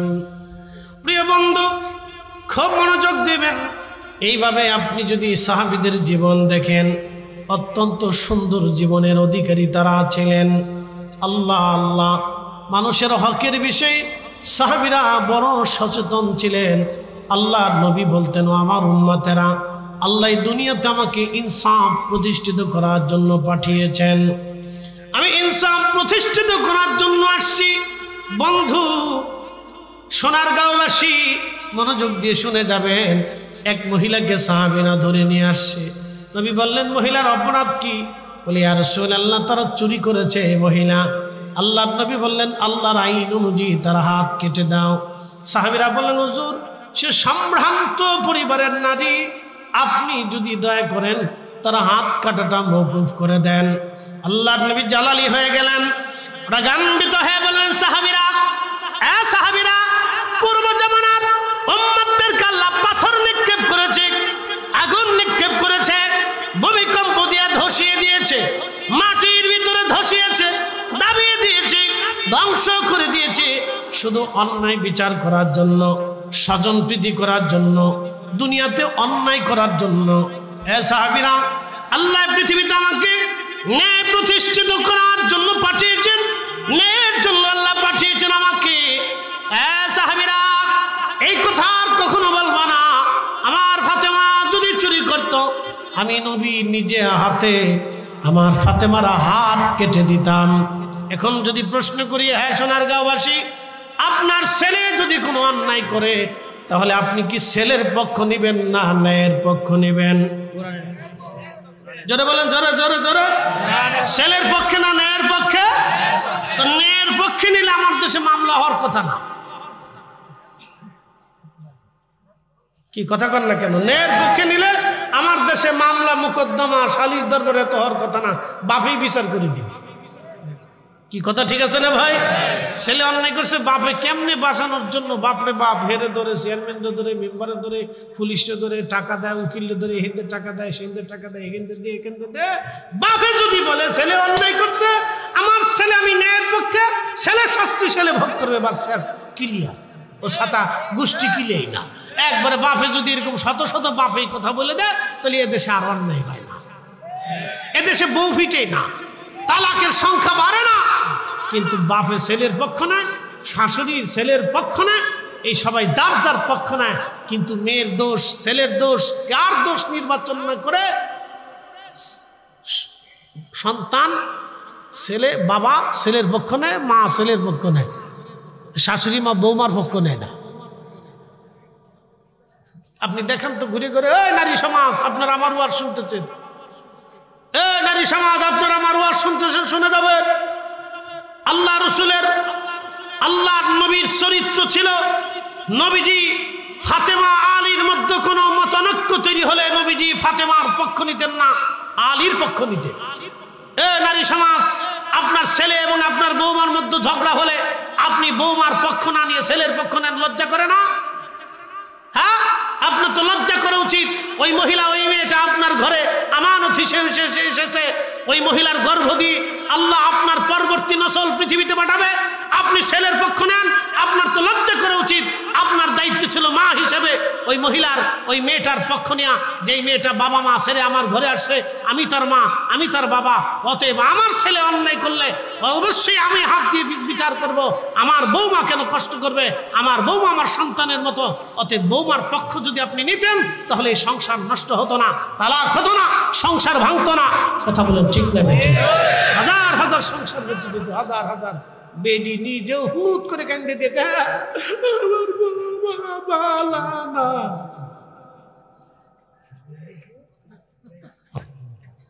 কথা খারাপ কইছি ভাই? এলো ফ্যামিলির কথা বলতেছি, শোনেন। যদি আমার এই ওয়াজের টপিকস না, ওরা বলছে হুজুর বেলালের ওয়াজ শোনাবেন। এখন বেলালের ওয়াজে যাই, সামনে আসেন, বেলালের ওয়াজ শোনাইতেছি। আচ্ছা, বেলাল রাদিয়াল্লাহু আনহুকে মারা হলো কি কারণে? লা ইলাহা মুহাম্মাদুর রাসূলুল্লাহ সাল্লাল্লাহু আলাইহি ওয়াসাল্লাম। কালেমাটা কি এবার বুঝে যান। কালেমাটা কি? এক আল্লাহতে বিশ্বাসী হওয়া, পরকালে বিশ্বাসী হওয়া, ফেরেশতায় বিশ্বাসী হওয়া, নবী রাসূলে বিশ্বাসী হওয়া, এবং আল্লাহ যাহা এই কোরআনে হালাল, আল্লাহ যাহা হারাম, আল্লাহ যাহা বৈধ করছে, আল্লাহ যাহা অবৈধ করছে, তাহার নিজের জীবনে একবারে প্রতিষ্ঠিত করার নাম লা ইলাহা ইল্লাল্লাহ। এটা কালেমা বুঝে যা।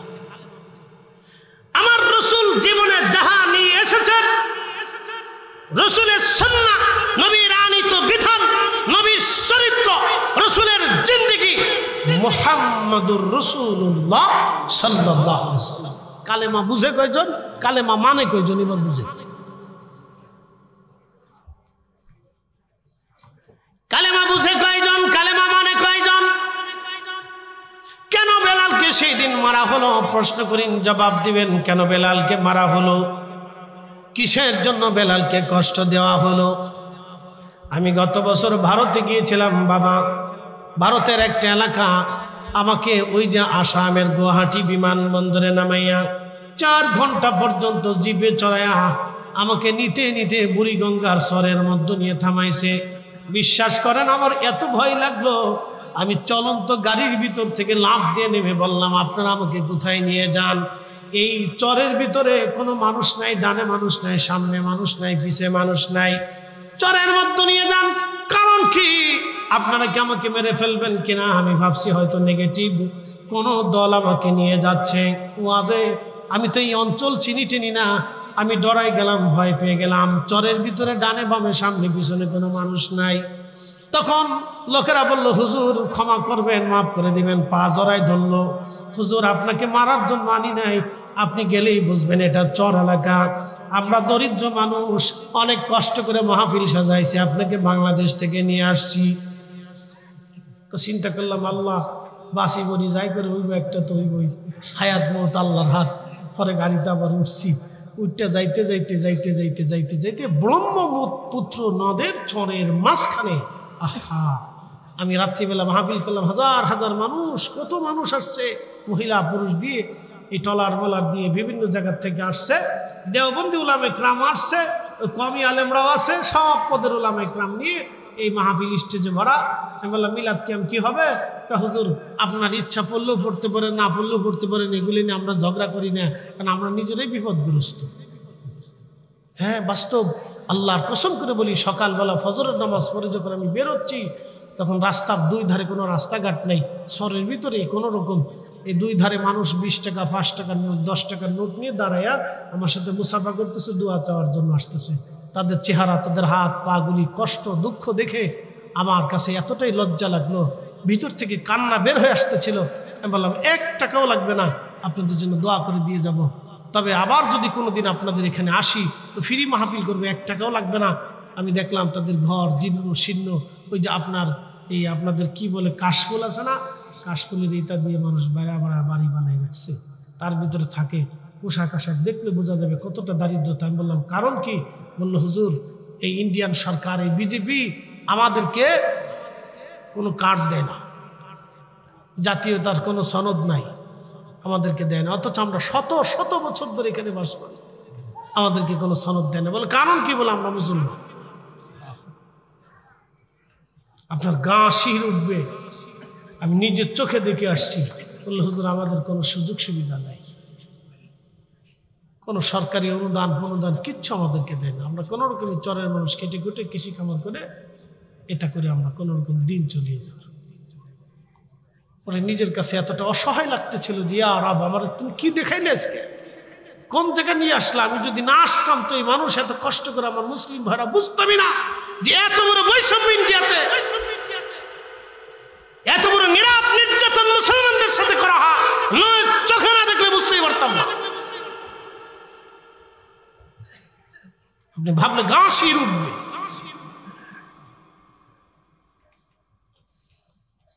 বলার ভাষা নাই ভাই। অপরাধ কি? মুসলমান, ওরা চুরি করে না, ডাকাতি করে না, মানুষ খুন করে না, কারো সম্পদ মেরে খায় না। গরিব মানুষ, ওরা পরিশ্রম করে মাঠে ঘাটে খেটে খুঁটে খায়। হযরত বেলালের কি অপরাধ ছিল, সুমাইয়ার কি অপরাধ ছিল, ইয়াসারের কি অপরাধ ছিল, হযরতে খাব্বাবের কি অপরাধ ছিল? শুধু কালেমা পড়ার কারণে সেই দিন তাদেরকে নরপিচাসের মতো মারা হলো। ও নারী সমাজ, বেলালের জীবনী শোনার আগে হযরত সুমাইয়ার জীবন শুনে যাও। সুমাইয়াকে ধরে নিয়ে গেল আবু জাহেল। তিনি একজন কৃতদাসী ছিলেন, খুবই হীন ক্ষীণ দরিদ্র।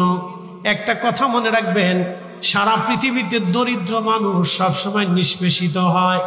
দরিদ্র মানুষ অধিকাংশ দেখবেন অফিস আদালতে তাদের কোনো খাতির হয় না, আদালতে তারা বিচার পায় না, সমাজেও তারা ন্যায় বিচার থেকে বঞ্চিত হয়ে যায়, কারণ তারা মালটুস দিতে পারে না।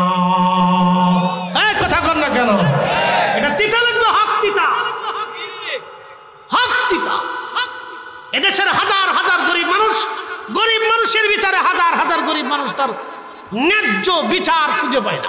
কারণ কি? সে দরিদ্র মানুষ, গরিব মানুষ। আর এদেশে যারা সমাজে ন্যায় বিচার করে তাদেরকে সমাজ বেশি দিন টিকতে দেয় না। কি কথা কন না কেন? এই সমাজ তাদেরকে বেশি দিন টিকতে দেয়, বাঁচতে দেয় না। হয় মেরে ফেলবে, আর না হয় তাড়িয়ে দিবে, আর না হয় যে কোনো একটা ঝামেলা করে তারা সরাই দেবে, টিকতে দেয় না। ভাই আমি যাহা বলতেছি সাচ্চা সাচ্চা বলতেছি, এগুলো আমাদের দায়িত্ব বলার। আল্লাহ এখানে আমানত দিছে আমাদেরকে, আল্লাহর কসম করে বলি আল্লাহ আমানত দিছে। যাওয়ার সময় কিছু হাদিয়া তো হবে, আপনারা আমাকে দিবেন। আনার সময় খুব সুন্দর করে খাওয়াইছেন, ভাবতেছেন হিসাব দিতে হবে না? মেহেশরের মাঠে যদি আল্লাহ জিজ্ঞেস করে তো কি জবাব দেব বলেন তো? এখানে আল্লাহ আমাকে বসিয়েছেন, আমার চেয়ে বিজ্ঞ বিজ্ঞ বড় বড় আলেম পৃথিবীতে বাংলাদেশে আছে হাজারে হাজারে লাখে লাখে। হয়তো আল্লাহ তাদেরকে এখানে কবুল করেন নাই, তাদেরকে হয়তো আল্লাহ মাদ্রাসাতে কবুল করছেন, তারা মাদ্রাসাতে দর্শ দেন। কিন্তু আমার আল্লাহ হয়তো এডেন্সের ভিতরে আপামর জনতার সামনে আল্লাহ আমারে বসাইছে। আল্লাহ আমারে বসাইছে, তাহলে আমাকে কিছু হক কথা তো বাবা বলতে হবে, কিছু সৎ কথা বলতে হবে না ভাই, নাহলে ঘুণে ধরা মানুষগুলি পথভ্রষ্ট হবে। কত দরিদ্র মানুষ আশায় বসে থেকে জানেন? আপনি জানেন না। হয়তো দরিদ্র মানুষগুলি যখন অভাবের তাড়নায়, এদেশে যখন কারো অভাব যখন আসে তখন সে কি যে দিশাহারা থাকে, এটা না অভাবে না পড়লে বুঝবেন না, অভাবে না পড়লে বুঝবেন না। বুঝতে পারছেন আমি কেন দরিদ্রতার কথা মানুষের কাছে বলি? আমি নিজে এমন একটা টাইম গেছে, আমি মাদ্রাসাতে একবেলা খাবারের পয়সা থাকতো না, ক্ষুধায় বহু রজনী ক্ষুধার্ত থেকে না খেয়ে আমি রাত্রিবেলা ঘুমিয়েছি, পেটের ভিতরে বালির চাপা দিয়ে ঘুমিয়ে থাকতাম। বুঝতে পারছেন? এখন আমার টাকার খাবার আমার পিছে দৌড়ায়। আমি যদি এই কথা না বলি কিয়ামতের ময়দানে, তাহলে আল্লাহর কাছে জবাব দিতে হবে আমাকে। এই কথাগুলি বলতে হবে। আমার দেশের হাজার হাজার গরিব মানুষ বিচার পায় না, ক্ষুধার্ত থাকে। এদেশের বহু ধনী রাত্রিবেলা খেয়ে ঘুমান, কিন্তু গরিব মানুষের খোঁজ নেয় না। বাপ মেহেশরের মাঠে আল্লাহর আদালতে বিচার দিতে হবে। ক্ষুধার যন্ত্রণা সবচেয়ে বড় যন্ত্রণা। আল্লাহ রাসূল এই জন্য বলতেন, উম্মত ইসলামের মধ্যে সবচেয়ে উত্তম কাজ হচ্ছে তুতঈমুত তুআম, মানুষকে খাবার খাওয়াও, মানুষকে খাওয়াও, মানুষকে খাওয়াও। সুনানুল সহিহ মুসলিমের ভিতরে রাসূল বলেছেন কিয়ামতের ময়দানে আল্লাহ জিজ্ঞেস করবে, হে বান্দা আমি ক্ষুধার্ত ছিলাম, তুমি আমাকে খাইতে দাও নাই। বান্দা বলবে, ইয়া রব, বলেন কি? আপনি তো নিজেই রাজ্জাক, আবার কখন ক্ষুধার্ত ছিলেন? রব্বুল আলামিন বলবে, সেই দিন আমার অভাবী দুস্থ দরিদ্র আমার বান্দাকে যদি তুমি সেই দিন ক্ষুধার্ত বান্দাকে খাইতে দিতা, হে বান্দা, সেদিন আমি আল্লাহর খাওয়া হয়ে যাইত। আসতে হয়ে গেল না? জোরে বলবেন সুবহানাল্লাহ। এই জন্য আমাদের সুন্নিরা যত মাহফিল করি, মিলাদ করি, দোয়া করি, ফাতিহা করি, খাবারের ব্যবস্থা করি। আর আমরা কিছু ভাই সাহেবরা শুধু বেদাতের টেক্কা মারতেছে। তোর বেদাতের ফতোয়ার গুষ্টি কিলাই, এই কথা কর না, ওর বেদাতের ফতোয়ার গুষ্টি কিলাই। বেটা এদেশের মুসলমানকে খাওয়াবো না তো খাওয়াবো কাকে? মানুষকে খাওয়াবো না তো খাওয়াবো কাকে? কুকুরকে পানি পান করাইয়া যদি পতিতা নারী আল্লাহর জান্নাতে যাইতে পারে, তাহলে আমরা কেন আল্লাহর বান্দাকে খাবার খাওয়াই আমরা বেহেশত পাবো না? কারণটা কি? যারা বেদাতের ফতোয়া দিবে ওর ফতোয়ার গুষ্টি কিলান, ওর ফতোয়া মানা যাবে না, ও নিজে বেদাতি। কথা বলেন ঠিক না বেটা?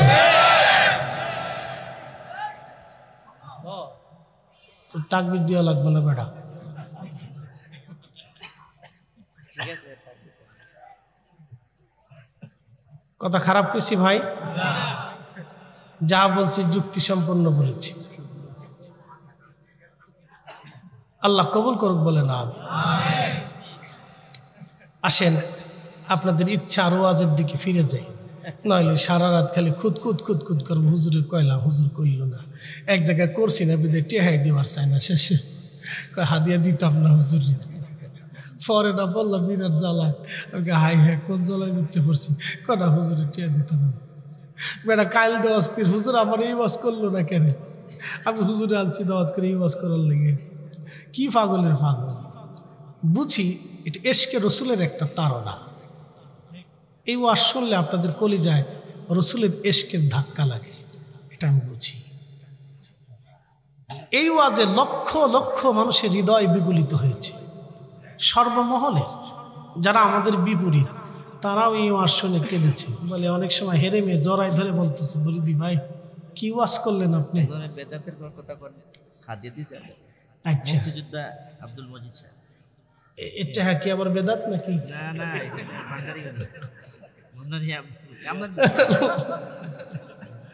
আচ্ছা ঠিক আছে, খুশি বলে দিচ্ছে। জি আল্লাহ তো খুব মনোযোগ দিন। আমি তো বুঝি যে আপনাদের ইশকে রসুলের কারণে বলে, আর এটা কেন হবে না বলে। এই আলোচনাটা রসুলের সাহাবীদের জীবনের এক গুরুত্বপূর্ণ দিক আমি আপনাদেরকে বুঝাই। একজন সাহাবী তাকে মারতে মারতে মারতে মারতে, এই বছর আমি নিজে হজে ছিলাম, প্রচণ্ড গরমে, কোনো রিপোর্ট আসছে 17,000 হাজি মারা গেছে শুধু গরমে। আপনি বুঝতে পারছেন, কেউ কোনো রিপোর্ট আছে 7,000 10,000, এক একজন এক একটা রিপোর্টে কত মারা যায় তো বোঝা যায় না। প্রতিনিয়ত জানাজা হয়, প্রতিনিয়ত কবর হয়, প্রতিনিয়ত মরে যাচ্ছে, হসপিটালে যাচ্ছে, এখানে মরতেছে সেখানে মরতেছে, এটা বোঝা যায় না। আমার চোখের সামনে আরাফাতে হাজি ছটফট করে মরে গেল, একবারে চোখের সামনে। দুইজন, একজন মরে গেল আর একজন কোন রকম জান আছে। আমি ওই বরফের পানি দিয়ে তার মাথায় পানি পুনি দেওয়াইলাম, কত কিছু। হাজি আরাফাতে মারা গেল আমার চোখের সামনে বছর গরমে। ওই সময় আমি দাঁড়িয়ে দাঁড়িয়ে চিন্তা করলাম, হায় এই মক্কা নগরে হযরত বেলালকে প্রচন্ড গরমে মরুভূমির মধ্যে এনে কাফেররা হাত পা গুলি বেঁধে নিয়ে বেলালকে চিৎ করে শোয়াইয়া বুকের উপরে পাথর চাপা দিয়ে বেলালকে নির্যাতন করার জন্য মরুভূমির মধ্যে তারা ফেলে চলে আসতো। সোনারগাঁওবাসী অজ্ঞান হয়ে যাইতেন, বেলাল রাদিয়াল্লাহু আনহু হুশ ফিরে আসতো। আবার আহাদ আহাদ আহাদ আহাদ বলে বেলাল কাঁদতেন। আবার হযরত বেলাল বেহুশ থেকে আবার হুশ থেকে আবার বেহুশ হয়ে যাইতেন, আবার হুশ আসতো, আবার আহাদ আহাদ আহাদ আহাদ বলে কাঁদতেন। একটাই বাক্য ছিল, আল্লাহ এক, আল্লাহ এক, আল্লাহ এক, আল্লাহ এক। ইন্ডিয়াতে মাঝে মধ্যে মুসলমানদেরকে ধরে ধরে হিন্দুরা পিটায় আর বলে জয় শ্রীরাম বল, জয় শ্রীরাম বল, জয় শ্রীরাম। আমি দেখেছি বৃদ্ধ বৃদ্ধ মুসলমানের দাড়িগুলি টেনে টেনে টেনে টেনে উঠিয়ে ফেলা হচ্ছে আর বলা হচ্ছে বল জয় শ্রীরাম বল, জয় শ্রীরাম। বৃদ্ধ মানুষটা নিজের জীবন বাঁচানোর জন্য বলতেছে জয় শ্রীরাম, জয় শ্রীরাম। কিন্তু বেলাল জীবনের শেষ মুহূর্তটা পর্যন্ত একটা বারের জন্য আল্লাহর জবান থেকে আহাদ শব্দটা বাদ দেন নাই। শুধু আহাদ আহাদ আহাদ বলে বেলাল কাঁদতেন, আবার বেহুশ হয়ে যাইতেন। মারতে মারতে পিঠের চামড়াগুলি খসে খসে পচে পচে গেল, ঘা হয়ে গেল। ওই ঘায়ের মধ্যে বারবার করে বেলালকে মারা হতো। ও নারী সমাজ সুমাইয়াকে ধরে নিয়ে আসা হলো। আবু জাহেল ডাকতে বলল, সুমাইয়া কালেমা ছাড়বি না জীবন দিবি? সুমাইয়া বলল, আমি গরিব হতে পারি, আমি কৃতদাস হতে পারি। আবু জাহেল, যে সত্যটা হৃদয়ে কবুল করেছি তা কখনো ছাড়ব না। আবু জাহেল হযরত সুমাইয়ার হাত পা গুলি বেঁধে একটা বর্ষা হাতে নিয়ে আবু জাহেল সুমাইয়া রাদিয়াল্লাহু আনহার গুপ্তাঙ্গে বর্ষা দিয়ে খুঁচিয়ে নির্মমভাবে হত্যা করলো। সুমাইয়ার চিৎকারে মক্কার আকাশ পাতাল ভারী হলো। একটা মানুষ সুমাইয়াকে সাহায্য করার জন্য সেই দিন আসে নাই। ঈমান কি জিনিস, কালেমা কি জিনিস, সাহাবীরা কালেমা গ্রহণ করার পরে বুঝলো ঈমান কত কঠিন। হযরত সুমাইয়া শুধু বলতে লাগলো, ইয়া রাব্বি, যেই হেদায়েত তুমি আমার কালবে দিয়ে দিলে আল্লাহ, ওরা আমাকে মেরে ফেলতেছে, ইয়া রব, মৃত্যুর আগে যেন ওই কলিজা থেকে হেদায়েতটা চলে না যায়। হযরত সুমাইয়া কাঁদতে কাঁদতে একটা সময় আর তো চিৎকারে নীরব হয়ে গেল। সুমাইয়া শহীদ হয়ে গেল। হযরত বেলালকে ধরে নিয়ে এইভাবে মারতে লাগা হলো। বহুদিন পর্যন্ত বেলালকে মারা হলো। আবু বকর সিদ্দিক রাস্তার পাশ দিয়ে যাওয়ার সময় দেখে বেলাল অজ্ঞান হয়ে পড়ে আছে। আল্লাহর হাবিবের দরবারে এসে বলল, হুজুর, আপনি যদি বলেন বেলালকে আজাদ করে দিতে পারি। আল্লাহর নবী বললেন, যাও বেলালকে আজাদ করে নিয়ে আসো। হযরতে বেলালকে আজাদ করার জন্য বহু অর্থ দিয়ে আবু বকর সিদ্দিক রাদিয়াল্লাহু আনহু বেলালকে কিনে নিয়ে আসলেন। আল্লাহর হাবিব হিজরত করে মক্কা থেকে মদিনাতুল মুনাওয়ারায় চলে গেলেন। চলে যাওয়ার পরে মসজিদে নববী প্রতিষ্ঠিত হলো। নবীজি মসজিদে নামাজ পড়বেন, এখন আজান কেমনে হবে, কিভাবে সাহাবীদেরকে মসজিদে ডাকা হবে, এক একজন সাহাবী এক একভাবে পরামর্শ দিচ্ছিলেন। আল্লাহর নবী ঘুমিয়ে গেলেন। রাত্রিবেলা আমার রব নবীজির ঘুমের মধ্যে স্বপ্নে আল্লাহ ওহী করলেন, আজান প্রবর্তন করে দিলেন। যে আজানটা বর্তমানে আমরা দিই, এইভাবে নবীজিকে আল্লাহ আজান শিখাই দিলেন। আশহাদু, আল্লাহর পরে আশহাদু আন্না মুহাম্মাদুর রাসূলুল্লাহ। আল্লাহর পরেই নবীর নাম আমরা লাগাই নাই, আল্লাহর পরেই নবীর নাম আমার আল্লাহ নিজে লাগাই দিয়েছে। এর অর্থ হচ্ছে আল্লাহ তার রাসূলকে এত বড় সুপ্রিম পাওয়ার, এত বড় মর্যাদা দিয়েছে। আশহাদু, আল্লাহর পরে আশহাদু আন্না মুহাম্মাদুর রাসূলুল্লাহ আমরা লাগাই নাই, আল্লাহ নিজে লাগাই দিলেন। অতএব আল্লাহর জিকির যেখানে, নবীর দুরূদ হবে সেইখানে। আল্লাহর আইন যেখানে, নবীর সুন্নাত থাকবে সেইখানে। আল্লাহর প্রতি ঈমান যেখানে, মুহাম্মাদুর রাসূলুল্লাহ থাকবে সেইখানে। নারে তাকবীর যেখানে, নারে রিসালাতের স্লোগান হবে সেইখানে। কথা কন না কেন?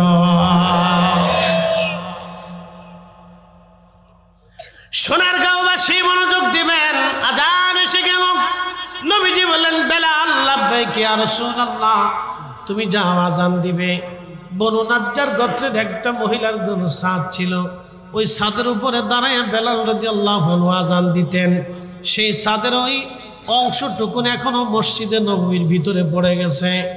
অর্থাৎ রিয়াজুল জান্নাত নবীজির মিম্বার দিকে আপনি যদি আগায় আসেন তো দেখবেন এইখানে একটা ছাদের মতো করে এখনো সুন্দর করে টাইলস দিয়ে ঢালাই করে ছাদের মতো বানায় রাখা হয়েছে। মুয়াজ্জিনরা ওইখানে দাঁড়ায় এখনো আজান দেয়। কিয়ামত পর্যন্ত নবীর মসজিদের মুয়াজ্জিনরা সেইখানে দাঁড়ায় দাঁড়ায় আজান দিবে। যেইখানে দাঁড়াইয়া বেলাল আজান দিত, এখনো মসজিদে নববীতে সেইখানে দাঁড়াই আসা মুয়াজ্জিনরা এখনো আজান দেয়। হযরত বেলাল ওইখানে দাঁড়ায় আজান দিতেন। আজান দেওয়ার পরে রাসূল নামাজ আসতেন। আল্লাহর হাবিব একাধারে বহুদিন পর্যন্ত বেলাল নবীর খেদমত করলেন। মুয়াজ্জিনে রাসূল, নবীর মুয়াজ্জিন হযরত বেলাল, নবী যেখানে যাইতেন বেলালকে সঙ্গে করে নিয়ে যাইতেন। একজন মানুষ আর একজন মানুষকে চার কারণে মোহাব্বত করে। 1 নম্বর জামালিয়াত, 2 নম্বর কামালিয়াত, 3 নম্বর কারামাত, 4 নম্বর ইহসান। 1 নম্বর জামালিয়াত মানে সৌন্দর্য। একজন মানুষ যদি সুন্দর হয় তখন একজন মানুষ আর একজন মানুষকে মোহাব্বত করে। 2 নম্বর কামালিয়াত, একজন মানুষ যখন কামেল হয়ে যায়, আল্লাহওয়ালা হয়ে যায়, আমার রসুলের গোলাম হয়ে যায়, তখন মানুষ মানুষকে মোহাব্বত করতে থাকে। 3 নম্বর কারাবাত, কারাবাত মানে নৈকট্য। আপনি যত কাছাকাছি পাশাপাশি বসবেন, যত হাদিয়া তোহফা দিবেন নিবেন, আদান প্রদান হবে, চা খাবেন, চা দেবেন, একসাথে ঘুরবেন, ততই মোহাব্বতের সৃষ্টি হতে থাকে। 4 নম্বর এহসান, এহসান মানে দয়া। আপনি যত মানুষকে দয়া করবেন মানুষ আপনার প্রতি মহব্বত তত বাড়তে থাকবে। শুধু মানুষ না, আপনি যদি একটা বাঘের দয়া করেন, একটা সাপের দয়া করেন, বন্য পশুর দয়া করার পরে দেখবেন সে আপনার অনুগত হয়ে যায়। আর কুত্তা হলে তো সে জীবন দিয়ে দিবে, কিন্তু বেঈমানি করবে না। এটার নামে এহসান, দয়া। দয়া যার কারণে একজন মানুষ আর একজন মানুষকে ভালোবাসে। আমার রসুলের মধ্যে 4টা জিনিস ছিল। 1 নম্বর জামালিয়াত, 2 নম্বর কামালিয়াত, 3 নম্বর কারাবাত, 4 নম্বর এহসান। এই 4টা জিনিস আমার রসুলের মধ্যে থাকার কারণে সাহাবীরা নিজেদের জীবনগুলি উজাড় করে দিয়ে, নিজের জীবন উজাড় করে দিয়ে সাহাবীরা রসুলের খেদমত করতেন। হযরত বেলাল প্রত্যেক দিন আজানে আজানে মোহাম্মত এত দৃঢ় হলো, উনি আশিকি রসুল। আল্লাহ নবীর ইন্তেকালের সময় ঘনায় গেল। জিবরাইল আমিন আজরাইল দুইজন এসে নবীজির আল্লাহর হাবিবের হুজরা মুবারকে বসে গেল। আজরাইল বলতেছে, হুজুর আপনি অনুমতি দিলে আপনাকে নিয়ে আল্লাহর দরবারে চলে যাব, আর যদি অনুমতি না দেন আপনাকে রেখে আমি আজরাইল চলে যাব। ইয়া রাসূলুল্লাহ, আপনার যতদিন মন চাবে ততদিন আপনি উম্মতের মধ্যে বেঁচে থাকবেন। হুজুর এই সুপ্রিম পাওয়ার আপনার আগে আল্লাহ কাউকে দেয় নাই, আপনার পরে আল্লাহর কাউকে দেবে না। এটা শুধু আপনি নবীর জন্যই সুপ্রিম পাওয়ার আল্লাহ দিয়ে দিছে। আপনার যতদিন মন চায় আপনি ততদিন উম্মতের মাঝে থেকে যাবেন। ইয়া রাসূলুল্লাহ, জিবরাইল ডাকতে বলতেছে, না হ্যাঁ নবী, আল্লাহর ফরমান এরকম, আপনি অনুমতি দিলে আপনাকে নিয়ে যাওয়া হবে। তবে ইয়া রাসূলুল্লাহ, আপনার মাশুক আল্লাহ আপনার দিদারে আগ্রহী হয়ে আছে, আপনি নবী আল্লাহর কাছে চলে যান, আমার আল্লাহ সেটা চায়। আল্লাহর নবী ডাক দেয়া বললেন, জিবরাইল আর দেরি করো না, আমাকে নিয়ে চলো মালিকের কাছে। আমি আর দুনিয়াতে থাকবো না, আমি আমার মাশুকের কাছে চলে যাব, আমি আমার রবের দরবারে চলে যাব, আমি আমার আল্লাহর দরবারে চলে যাব, আমাকে নিয়ে চলে যাও। হযরত আজরাইল জান কবজ করলেন, আল্লাহর নবী ইন্তেকাল হয়ে গেল। সারা মদিনার মধ্যে ছড়িয়ে গেছে, নবী নাই, নবী নাই, নবী নাই, নবী নাই।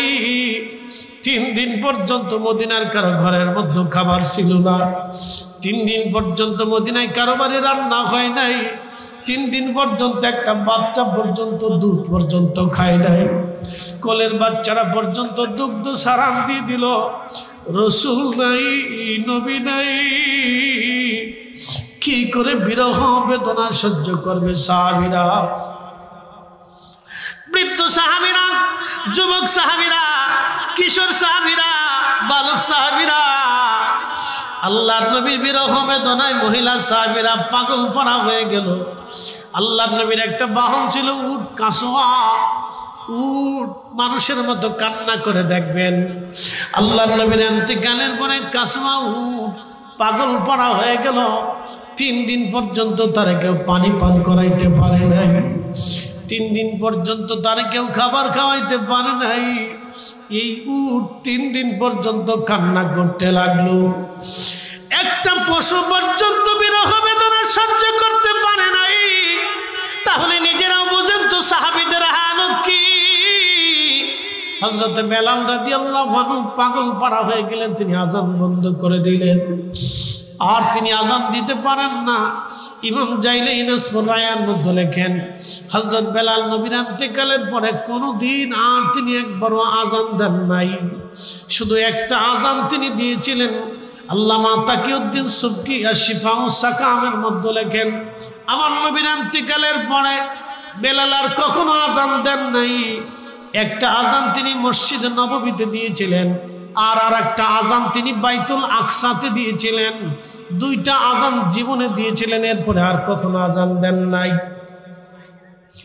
হযরত বেলাল গাঠরি বেঁধে আবু বকরের সামনে দাঁড়াইলো, হুজুর বিদায় দেন, আমি চলে যাব সিরিয়ার দামেস্ক।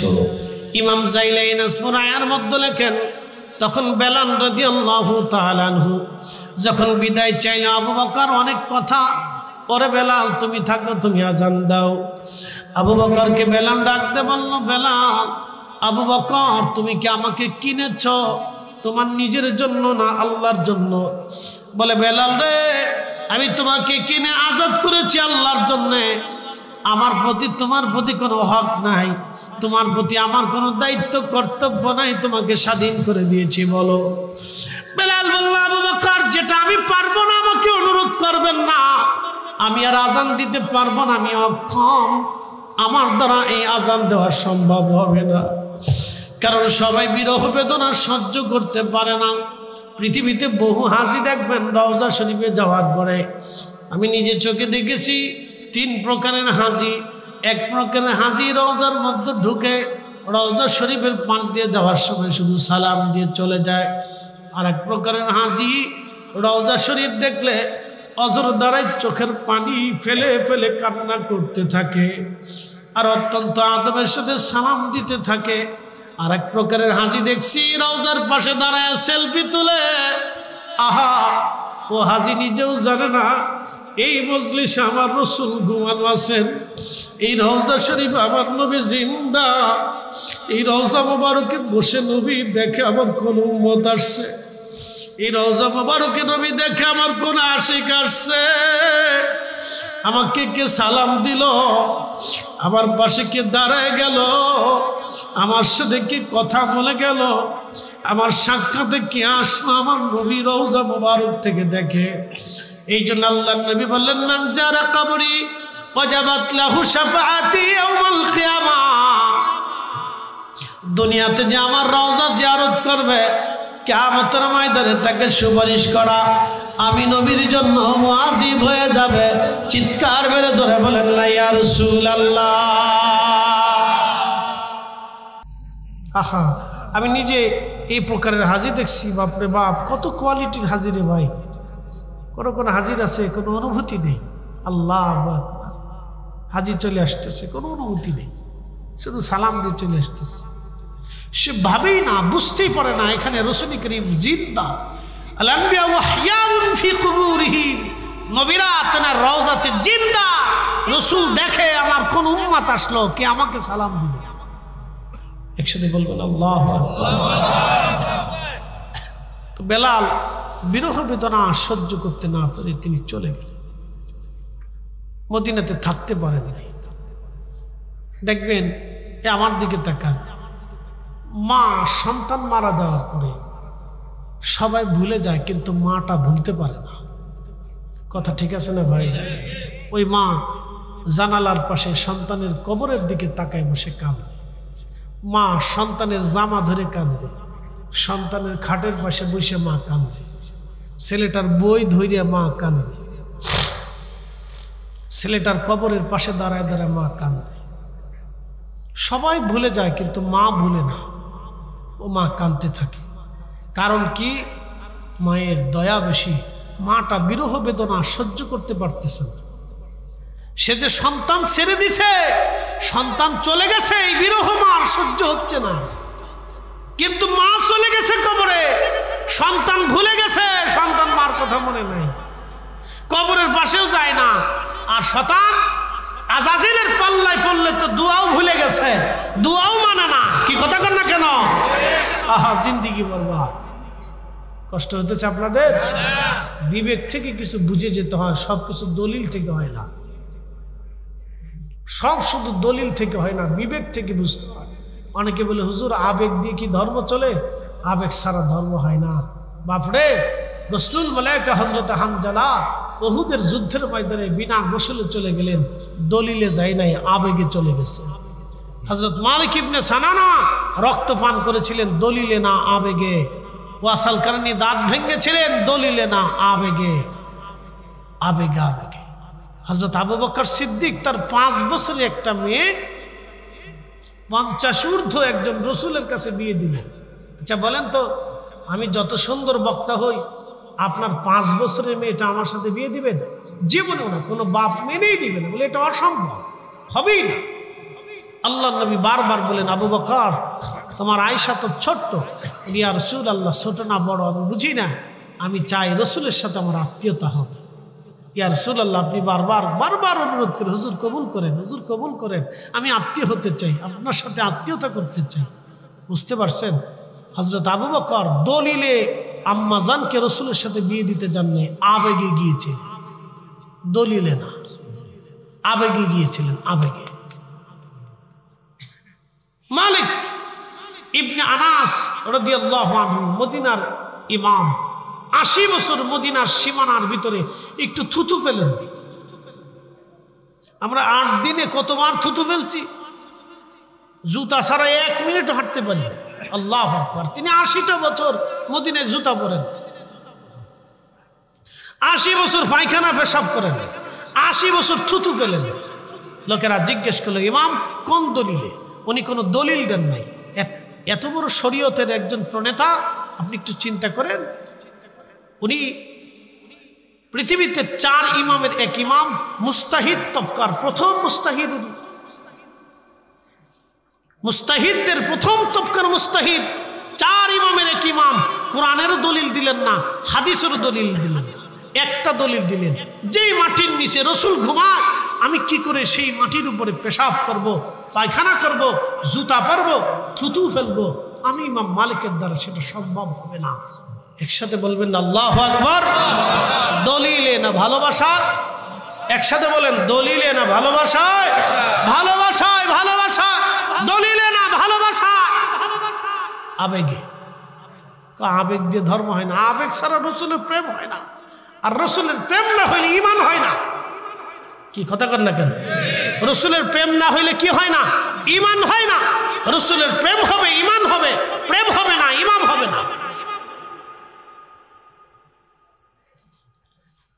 হযরত বেলাল সিরিয়াতে চলে গেলেন, রাতের আধারে গভীরে বহু রজনী পরে হযরত বেলাল ঘুমিয়েছেন। বহুদিন পরে নবীজি স্বপ্নে দেখাইলেন, কিরে বেলাল, কেমন জুলুম শুরু করছো তুমি আমার সঙ্গে? কতদিন হলো তুমি আমার জিয়ারতে আসো না? বেলাল আসো আমার জিয়ারতে। বেলাল রে, কেমন জুলুম, তাড়াতাড়ি আসো, আমি নবীর জিয়ারতে আসো রে বেলাল। নবী বলেন, মান রাআনি ফিল মানামি ফাকাদ রাআল হক, যে স্বপ্ন আমাকে দেখলো, বাস্তবে আমি নবী দেখছে। আমি নবী নিজে আসছি, ছবি আসি নাই, আমি নবী নিজে আসছি। আমি জানি প্রেমে পাগল সে তো মদিনা, প্রেমানলে পুরে মরি, প্রেমানলে পুরে মরি, ওহে রব্বানা। আমি জানি প্রেমে পাগল সে তো মদিনা, আমি জানি প্রেমে পাগল সে তো মদিনা।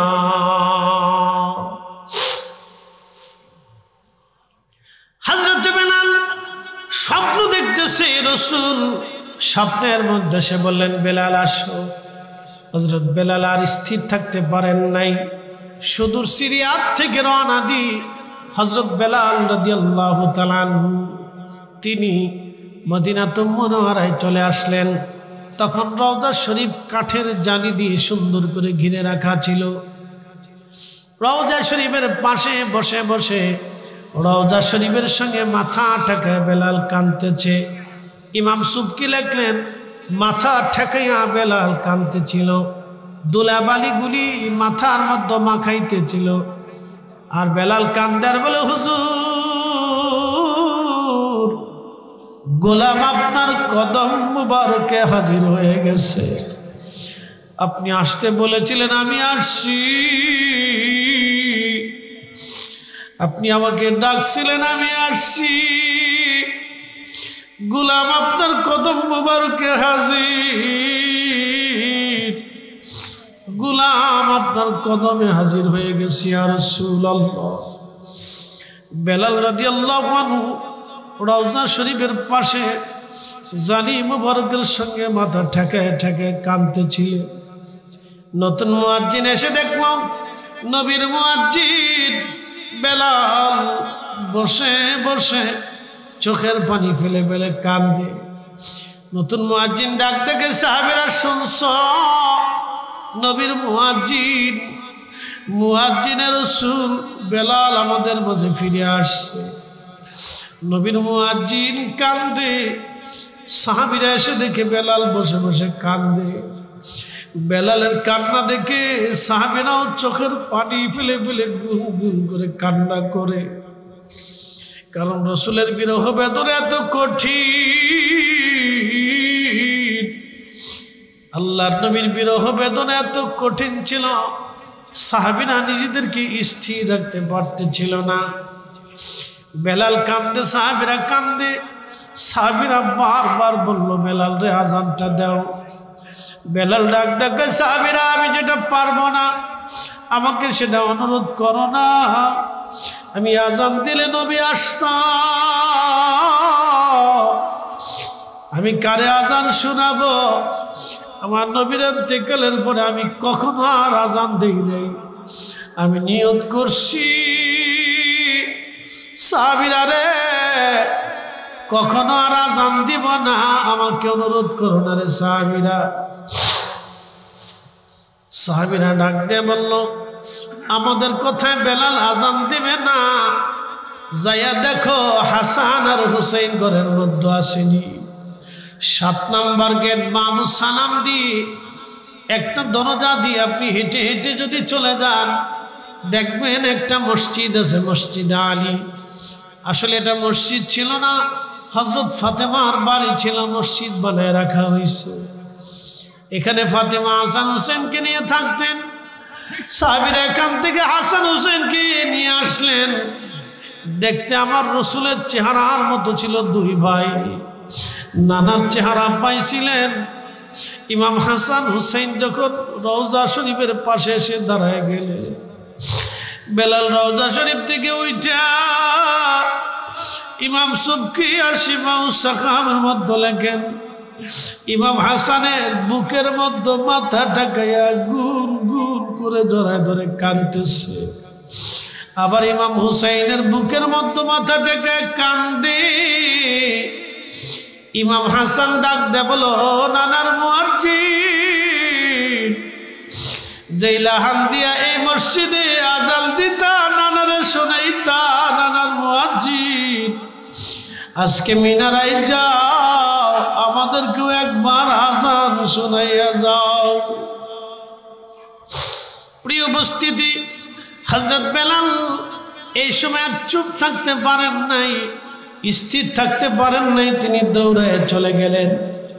যে ছাদের উপরে দাঁড়িয়ে আজান দিতেন, ওই ছাদের উপরে চলে গেলেন আজান দেওয়ার জন্যে। আল্লাহু আকবার, আল্লাহু আকবার বলে যখন বেলাল টান দিছে, মদিনা রাতের আধারে তাহাজ্জুদের সময় নীরব, মদিনার ঘরে ঘরে ঘরে ঘরে আজানের আওয়াজ ছড়িয়ে গেল। মদিনার মানুষ মসজিদে নববীর দিকে কান লাগায়, আশহাদু আল্লা ইলাহা ইল্লাল্লাহ বলে যখন বেলাল টান দিছে, মদিনার ঘর থেকে মহিলারা, বাচ্চারা, বালকরা, যুবকরা, সাহাবীরা বের হয়ে দৌড় মারছে। ইমাম সুবকি লিখতেছেন, সবার মুখে একটা বাক্য ছিল, নবী কি ফিরে আসছে, নবী কি ফিরে আসছে, নবী বুঝি ফিরে আসছে, নবী কি ফিরে আসছে, নবী আসছে। সারা মদিনায় কান্নার রোল পড়ে গেল। মদিনার সব, এমন কোনো বাচ্চা নাই, এমন কোনো বালক নাই, এমন কোনো কিশোর নাই, সারা মদিনায় কান্না, শুধু কান্না কান্না, রোল রোল পড়ে গেল মদিনায়। ইমাম তাকিউদ্দিন সুবকি লিখতেছেন, যখন হযরত বেলাল আশহাদু আন্না মুহাম্মাদার রাসূলুল্লাহ এই শব্দ বলে যখন টান দিয়েছে, আল্লাহু আকবার, মদিনার মাটি থর করে কেঁপে উঠছে, চিৎকার মেরে ধরে বলেন না ইয়া রাসূলুল্লাহ, পৃথিবীতে কারো আজানে কখনো মাটি কাঁপে নাই, আর কখনো পৃথিবীতে কারো আজানে মাটি কাঁপবে না, কিন্তু বেলালের আজানে সেই দিন থর করে জমিন মাটি কেঁপে উঠল। বুঝতে পারতেছেন পৃথিবীতে জমিন পর্যন্ত এসে রাসূল কেঁপে উঠছে। এবার বুঝতেই পারতেছেন সাহাবীদের কলিজার হালত কি। সাহাবীরা জায়গায় জায়গায় কাঁদতে কাঁদতে বসে পড়ল। সবাই শুধু বলে রাসূল আসছেনি, নবী আসছেনি, নবী আসছেনি, নবী আসছেনি। আশিকে রাসূল হযরত বেলাল অজ্ঞান হয়ে পড়ে গেলেন, বেহুশ হয়ে পড়ে গেলেন। হযরত বেলাল হুঁশ ফিরে আসলো। রওজা শরীফের পাশে দাঁড়াইয়া বেলাল কাঁদে, হুজুর গোলামকে আসতে বলেছিলেন, গোলাম আপনার কদম মুবারকে হাজির। ইয়া রাসূলুল্লাহ, গোলাম আসছে, গোলাম হাজির। আমি আজান দিছি, হুজুর আগে আজান দিলে নামাজ আসতে, আজকে আজান দিছি আপনি আসেন না ইয়া রাসূলুল্লাহ, আর কোনদিন আজান আমি দেব না। আশিকে রাসূল বিরহ বেদনা নিয়ে মদিনাতুল মুনাওয়ারা থেকে চিরদিনের জন্য চলে গেলেন সিরিয়ার দামেস্কে। আর কোনদিন তিনি ফিরে আসেন নাই। আর একটা জান হযরত বেলাল শুধু বাইতুল আকসাতে দিয়েছিলেন। হযরত ওমরের আমলে যখন বাইতুল আকসার বিজয় হলো, তখন হযরত বেলাল বাইতুল আকসাতে গেলেন। আবু দারদা রাদিয়াল্লাহু আনহু, হযরত ওমর রাদিয়াল্লাহু আনহু, আরো অনেক সাহাবী ওইখানে উপস্থিত। হযরত ওমর অনুরোধ করলো, বেলাল মদিনাতে যে আজানটা দিতা, একটা আজান তুমি বাইতুল আকসাতে দাও, কোনদিন তুমি বাইতুল আকসা আজান দাও নাই। বেলাল বলে, ওমর অনুরোধ করো না, নবীর ইন্তেকালের পরে আমি আর আজান দেই নাই, আজান দিতে পারি না, আমার সহ্য হয় না। আশহাদু আন্না মুহাম্মাদুর রাসূলুল্লাহ, এই নামটা শুনলে আমি বেলাল স্থির থাকতে পারি না। ওমর রে, আমার অনুরোধ কইরো না। হযরত আবু দারদা বলে, বেলাল রে একবার আজান দাও। সাহাবীরা বারবার অনুরোধ করতে লাগলো। বেলাল যখন বাইতুল আকসায় দাঁড়াইয়া মসজিদে নববীর সুরে নবীর মুয়াজ্জিন যখন আজান শুরু করলো, আল্লাহু আকবার, আহা, হযরত ওমর স্মৃতি রাসূলের কথা মনে করে বাইতুল আকসার সামনে হযরত ওমর কাঁদতে কাঁদতে বসে বললেন। হযরত ওমর কাঁদতে লাগলেন। আবু দারদা রাদিয়াল্লাহু আনহু ধুলোবালির মধ্যে গড়াগড়ি করতে লাগলেন। সহ্য করতে পারতেছিলেন না বিরহ বেদনা। বাইতুল আকসার ধুলোবালির ভিতরে গড়াগড়ি করতে লাগলেন। সাহাবীরা পেরেশান হয়ে গেলেন। নবমুসলিম যারা, তারা বুঝতে পারলেন বেলালের আজানের প্রয়োজন, এবং খ্রিস্টান যারা ছিল তারা পর্যন্ত স্তব্ধ হয়ে গেল। মুসলমানের মুয়াজ্জিনের আজান এত সুন্দর, সাহাবী রাসূলের আজানের এত বরকত, এত প্রয়োজন। হযরত বেলাল হাসরের ময়দানে আর একটা আজান দিবে, জান্নাতের ভিতরে আমার আল্লাহ তারে দিয়ে আজান দেওয়াবে। চিৎকার মেরে জোরে বলেন না ইয়া রাসূলুল্লাহ। আমি জানি প্রেমে পাগল সে তো মদিনা, আমি জানি প্রেমে পাগল সে তো মদিনা। প্রেমানলে পুড়ে মরি, প্রেমানলে পুড়ে মরি, ওহে রব্বানা। আমি জানি প্রেমে পাগল সে তো মদিনা। এসেছেন যত নবী সকলের ইমাম, সালাম নবী তোমায় হাজারো সালাম, ইয়া নবী সালাম।